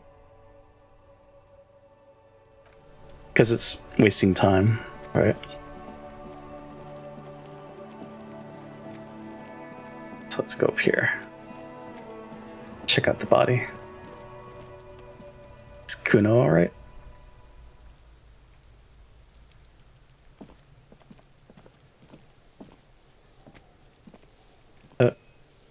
Look at. There are several footprints in the mud, left by work boots. Anywhere from 6 to 12 pairs have walked here. Okay, so we still can't do that. Speed train, Kuno, leaving station. The corpse lies on the ground among the remains of an absolutely demolished pinewood branch. It's gently laid on one side. Well, it's down. Celebrate in a more reserved manner. Mr. Measurehead has done a good job. Nothing is too broken or compromised. The victim is ready for a field autopsy. Hold on, let's level up. I think I want to level up the spirit to corpse.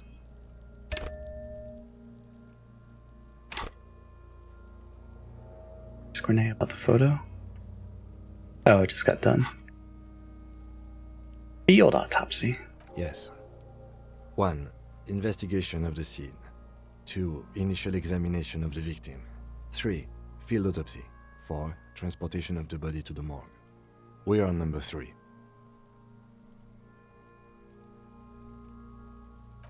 The fuck are they on about? Cop's gonna cut his shit up. Can we have someone else for this? Doctor? No, you and I are detectives.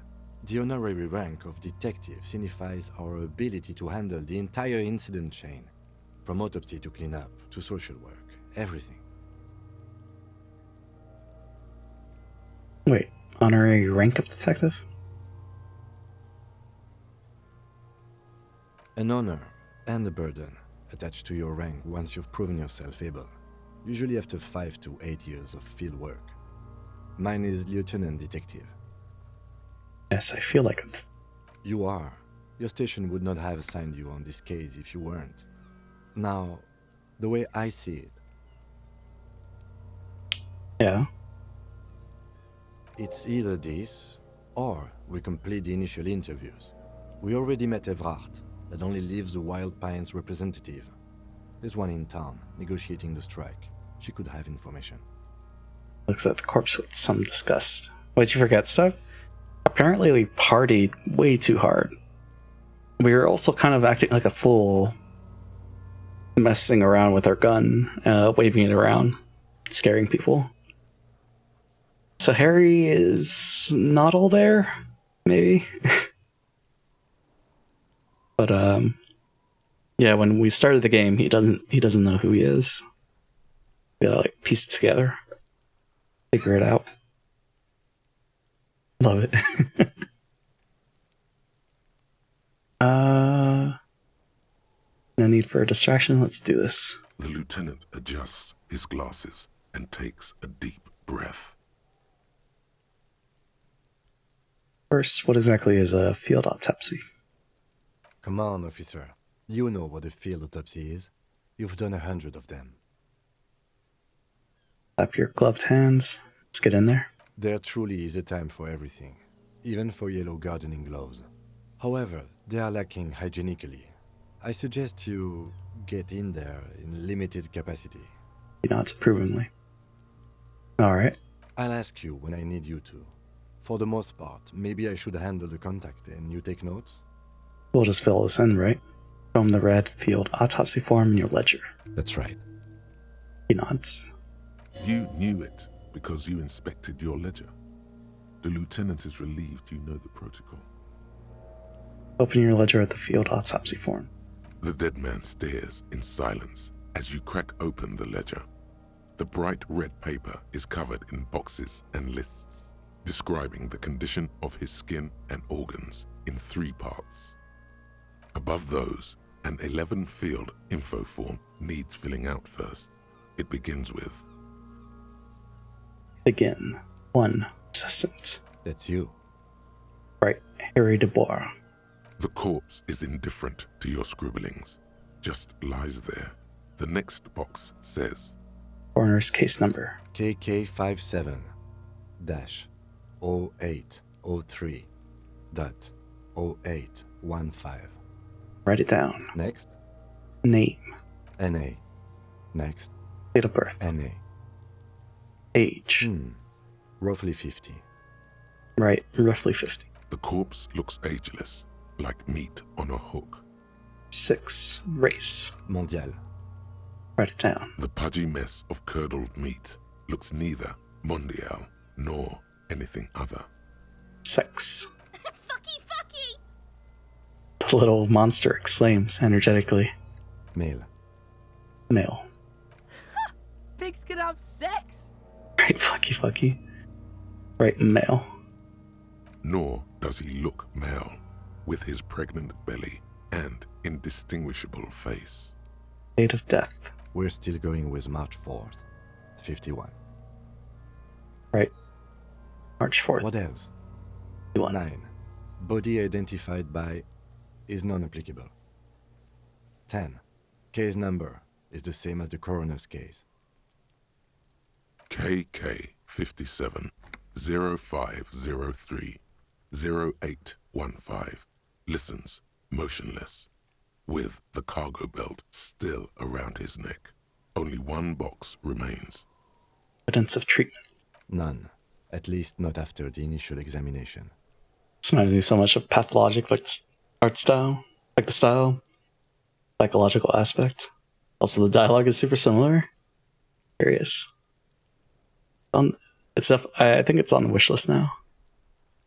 Did you play the first one? Is that recommended to play before the second one? A strange word. Treatment. What exactly is treatment, anyway? Interfering with the body's position or wounds post-mortem. How did you not know that? Aren't you a cop? You're leaving a weak impression here. Say something sure-handed. Don't think so. I think it's separate stories. Oh, okay. So it's not totally necessary. Don't overdo it. It's okay to be unsure. So what did he say? Not after the initial examination. Agreed. No treatment. A silent nod. The lieutenant places his gloved hand on the corpse's chest, as if in preparation. Your central nervous system recognizes this gesture. It's the stations of the breath. Ecclesiastic, religious in nature, a holdout from pre-DeLorean burial rites. It takes him 2 seconds to perform. Then, somewhere in Jamrock North, a small wood shed behind Rosencrantz Row, Lieutenant Nick Feuerbach puts his hand to the chest of a small corpse, no larger than a monkey. It's raining outside, light drizzle. There is darkness in the shed. Elsewhere yet, an obese female sits in a wicker chair, her silhouette bull-like against the window. Outside, Grand Coudon. The day is turning dim for Sergeant Mac Dawson. Hand extended, he approaches, to make sure she is dead more than anything else. The building is tall, 7 stories wind-wrapped in solitude. Most of the apartments are unoccupied. This was a suicide. The other, an accident. The small one. And so, all across Jamrock, Coal City, GRIH, 42 deceased persons found today. 42 stations of breath. Wait, what? It feels like we missed stuff about the police corps. We should start the post-mortem. Turn the page. The corpse cannot feel Kim's hand on his chest. It no longer meaningfully interacts with its surroundings. A thicket of boxes and lists on red copier paper tries to answer why. External examination summary. Clothes. The deceased wears armored boots and white briefs. The make of the briefs is Babrodine, I think. Let's see. Turns the body onto its side to check the underwear label. See, it's happening. Babrodine, yes. Inexpensive. Size M. Color white. The disappointment is palpable. The red-haired thing was expecting something more lurid. Is the only game this company has made. Damn. It's a good debut, right? Write it down. The boots are ceramic, vitreous enamel.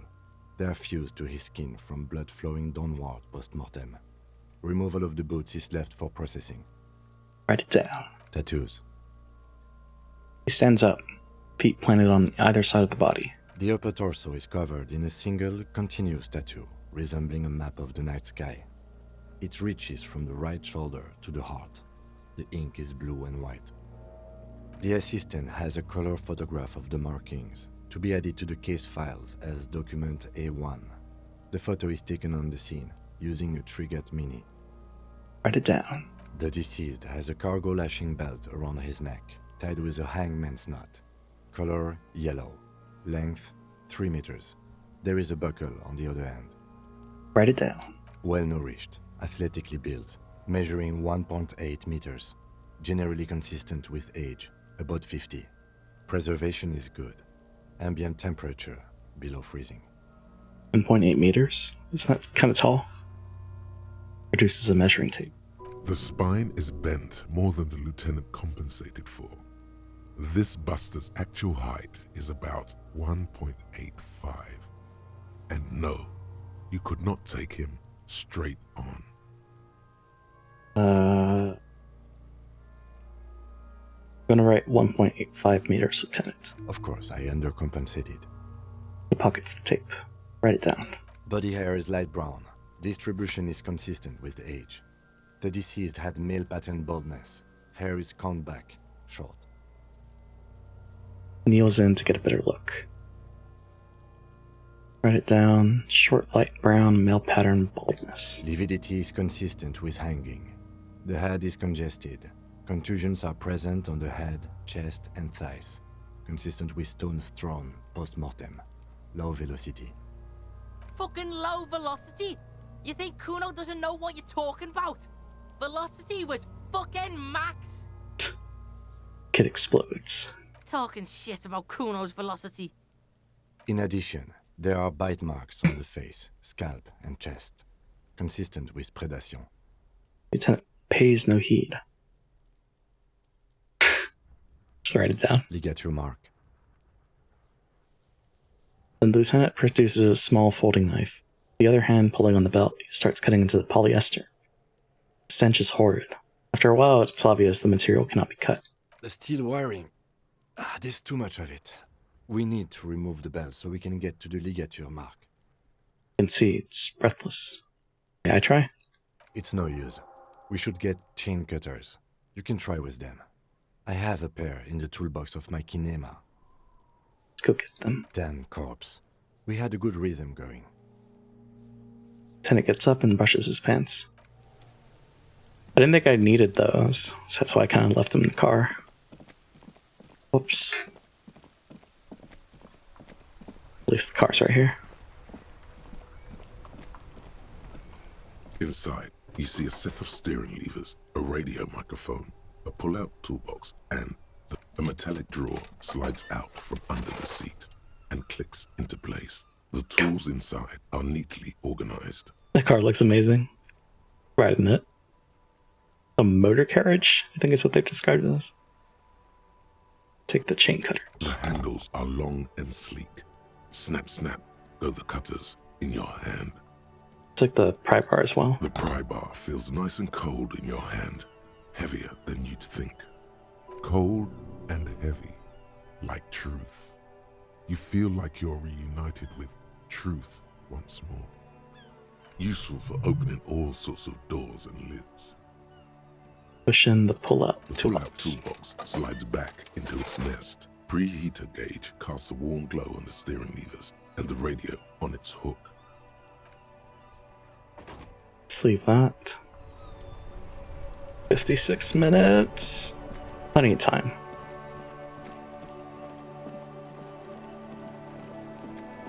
Hopefully I can pay Gart so I can spend the night. The rotting man lies on his side with his eyes looking straight through you. His body is supine and open to intrusion by autopsy. The lieutenant adjusts his glasses and takes a deep breath. External examination. Now that we have the chain cutters, let's cut the belt. Mm-hmm. Cut with as much precision as you can, please. Shows you the point on the man's neck where belt cuts into the flesh. See, my pig is gonna fuck his head off. No, he ain't. Your pig's a boring fuck. C looks blasé. Kuno's pig.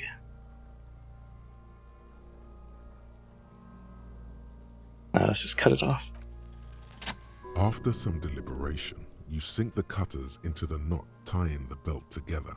You squeeze the rubber handles together, sweat forming on your brow. Press down. Snap. The knot is slashed. Another cut and the belt falls apart like a flower bouquet, revealing the dead man's neck and the dark red ligature mark around it. The rope rises to a point, leaving a gap in the ligature mark. The suspension point is in the back of the neck. The lieutenant has kneeled closer, running his finger along the dark red groove until there's a gap. As it ought to. This is where its grip on the curdled meat is gentlest, pulling up. Hemorrhaging is observed on the skin, above and below the ligature mark. The mark is well pronounced, consistent with a drop from 1 or 1.5 meters. Write it down. Chest is intact. Normal contour. Abdomen is protuberant. Pelvis intact. Genitalia... Hold us down the man's underpants. No! Let's get out and see! I fucking knew it! This is clearly what they've been waiting for, ever since the autopsy began. The lieutenant is trying to make it as boring as possible.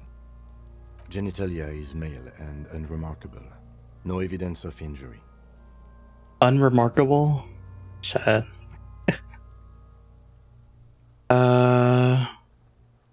Write it down and move on. Back is symmetrical and intact. Upper and lower extremities are intact, but asymmetrical. There are combat injuries on the right hand, thigh, and hip. He struggles to turn the corpse on his side. In addition, I see smaller, residual scars, too numerous to count, covering about 30% of his skin. Write it down. Last item, hands. Takes the man's right hand in his, inspects it, then moves on to the other hand. Let the lieutenant work alone. Hands are clean. No sign of a recent struggle. Inspects the wrist. Write it down. Ooh. That's all for the external. Well done. What next? Turns to the side to breathe. Not enough. Buries his face in the sleeve of his jacket. You hear a muffled voice. Internal examination summary. Central nervous system. I have nothing. Do you have anything on this man's central nervous system? He says and then concludes abruptly. You don't even have a joke. Nope. Right NA. Musculoskeletal. Purge fluid is coming from the mouth. Not injury related. Eyes and tongue protuberant. Hyoid bone. Let's see. It's close to the swollen mouth hole. Eyes squinting from the fumes. With his eyes almost closed, the lieutenant puts his hand on the dead man's throat and begins to massage it, gently. A rotting smell erupts from the mouth. Purge fluid runs down his lips, black and viscous. Yeah, jack that fucker off! The hyoid bone is fractured. The rest of the musculoskeletal system is intact. Unremarkable. He says after a while. Write it down. Respiratory system. Back hunched, as if in prayer, he begins to pry open the dead man's jaws. He stops to exert more force. Both hands are used. He's really doing it. The dead man's teeth cut into his gloved hands. Oral cavity shows no lesions. The victim has received dental implants, possibly after a combat wound. Mouth swollen. Hemorrhaging present in mucosa of the lips and mouth. From here, it looks as though the clown-faced man is screaming. The tendons of his jaw are torn apart. Hyoid ripped from the force of the lieutenant's hands. Write it down. Hepatobiliary. NA. He wipes his brow. Right, NA? Same for toxicology and serology. NA. Right, NA. Cardiovascular. The body exhibits heavy lividity. Blood has gathered in the hands, feet, and neck. Hypostasis is visually consistent with the hanging. Write it down. Gastrointestinal. He breathes a sigh of approaching relief. It's the last field on the list. He looks around to the ground. A pool of feces there. Digested semi-solid food in stomach. Voila. Then touches the corpse's bloated lower abdomen briefly. Write it down amid the voila. What's next on the list? Description of injuries, summary. Let's see. We have bite marks, contusions on the head and chest, and a ligature mark encircling the neck. You'll need 3 fills. Leave a fourth one too. What about the injuries we have inflicted? Oh, so we inflicted them? Looks incredulous. Okay, I have inflicted. Okay, so there's a spin-stabilized munition from a Kiel A990 muzzleloader lodged in his lung. I don't think we should mention that. Better not to muddy the waters. There's a pause. I agree. Waters are muddy enough. See? These pigs are fucking corrupt. The boy nods approvingly. Why don't you fuck him if you love him so much? Now, injuries. 1. Bite marks. Head, chest and scalp bite mark injuries. Predation by birds has caused damage to the body. Odontologist does not need to be consulted. He nods. Write it down. And your opinion, officer? Beneath the description, there are 2 boxes waiting to be ticked. Non-fatal postmortem. Agreed. Next injury? Contusions. So, the scalp bleeds from a post-mortem head injury, a stone. The injury does not have the rim of an early inflammatory response. The perpetrator on the scene has confessed to causing it post-mortem. Oh, the stone. At maximum velocity, fucko! Has confessed to causing it at maximum velocity. The lieutenant's admission has caused great gratitude in Kuna. He is silent with it. Write it down. Coagulated blood sticks to his scalp and chest, where the countless stones have hit the dead man. Beneath the description of injury, 2 boxes. Non-fatal. Postmortem. Right. Next. Ligature mark. Finish the autopsy. What's the 4th injury field for? Nothing. Just in case. Okay. A dark red abraded ligature mark encircling the neck, with a gap on the nape measuring, let's say, 7 centimeters. The hyoid bone is fractured, the cervical column intact. I see hemorrhaging on the skin, above and below the ligature mark. Depth of the mark, 1 centimeter. No signs of clawing on the neck. Down. Below the note, 2 customary boxes wait to be ticked. The man's head jerks to the side. The ring around his neck is visible. What was that about no clawing around the neck? You'd be clawing for your life. Non-fatal. Postmortem. Lieutenant falls silent abruptly. He is deep in thought, eyes fixed on the bright red ring around the dead man's neck. Why do you say that? Serious, I don't think this was the injury that killed him. Okay. Why don't you think it was fatal? Can't shake the feeling he was doing something else when he died. I'm not usually one to go for these hunches, but I think I agree. I thought we had our cause of death here, officer. Now I think we should leave it empty, at least for the time being. Shakes his head. Let's wrap this up. I pronounce this field autopsy over.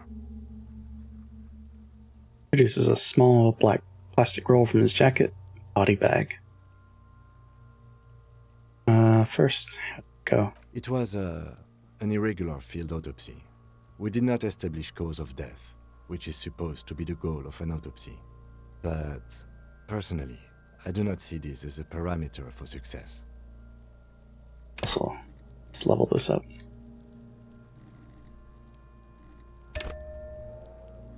Got him. Find the representative of the logistics company who owns the harbor. Ask her about the murder. Should be around here somewhere. Yeah. We were thorough with the list of injuries too. We described them all in detail. What is there to say? Given the circumstances, it was a professional field autopsy. Oh yeah, well done, Master Detective. Maybe a drink is in order? What now? I need a copy of that autopsy form. Then I will drive him to Faubourg.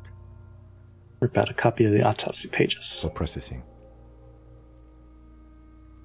He looks at the dead man one more time, and the slip of the red paper in his hand, and at the corpse again. He's thinking, did I miss something? Didn't establish probable cause.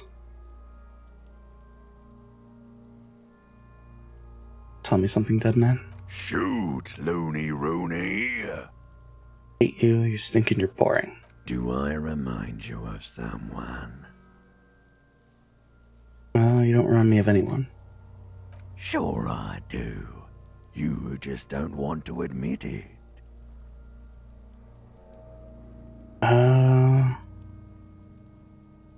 Come back later, Coppo. Amuse yourself with my frank manners and my memento mori features. If possible. Also, see me in your dreams. Body one more time. Maybe? You run your hands over the victim's cold body, his limbs, his torso with its swollen organs. Maybe you should be more thorough. Give up. The corpse seems to yawn contentedly, as though it's glad you've run out of steam. Do you think we missed something? You can't shake the feeling that there are more secrets concealed in the flesh before you. Got a gut feeling that there's more to this corpse. Okay, well, we are in livor mortis here. He is disintegrating. We need to refrigerate the body if we want to conduct another examination, and we need to do it fast. Okay, where do we find a fridge for the body? It would have to be industrial in size. Let's start by asking Gart at the Whirling in Rags and the Fritz store down at the gates. If they don't know, but only if all else fails. Boy strolls off and then his gaze settles on Kuno. Fuck are you looking at, Beano man? You want a piece of the Kuno? Wanna get fucked? Only if all else fails. Stresses. Let's hurry then. This is one task we cannot sideline. With every hour, whatever we are looking for will become harder to find.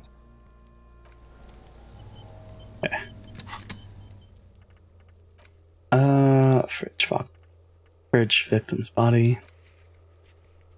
Send the corpse processing. Chain cutters. By bar. Cool. I want to play more, but I feel like we still have more to do. But before the storm comes, let's go ahead and save. And then call it there. Boring. I don't know how you pronounce her name. Kunoes? Kunoese? Yes, that's why they just call her C. This is fun.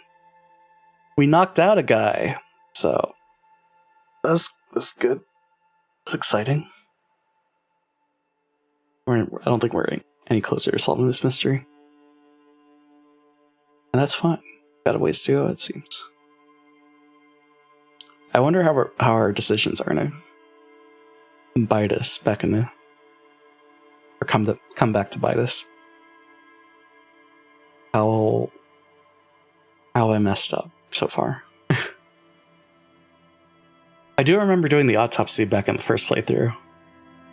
I'd say first playthrough, but I mean like the first session with this. I think we stopped because we need to get the chain cutters or something.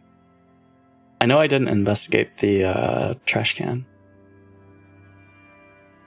But yeah, it's good. I'm enjoying it.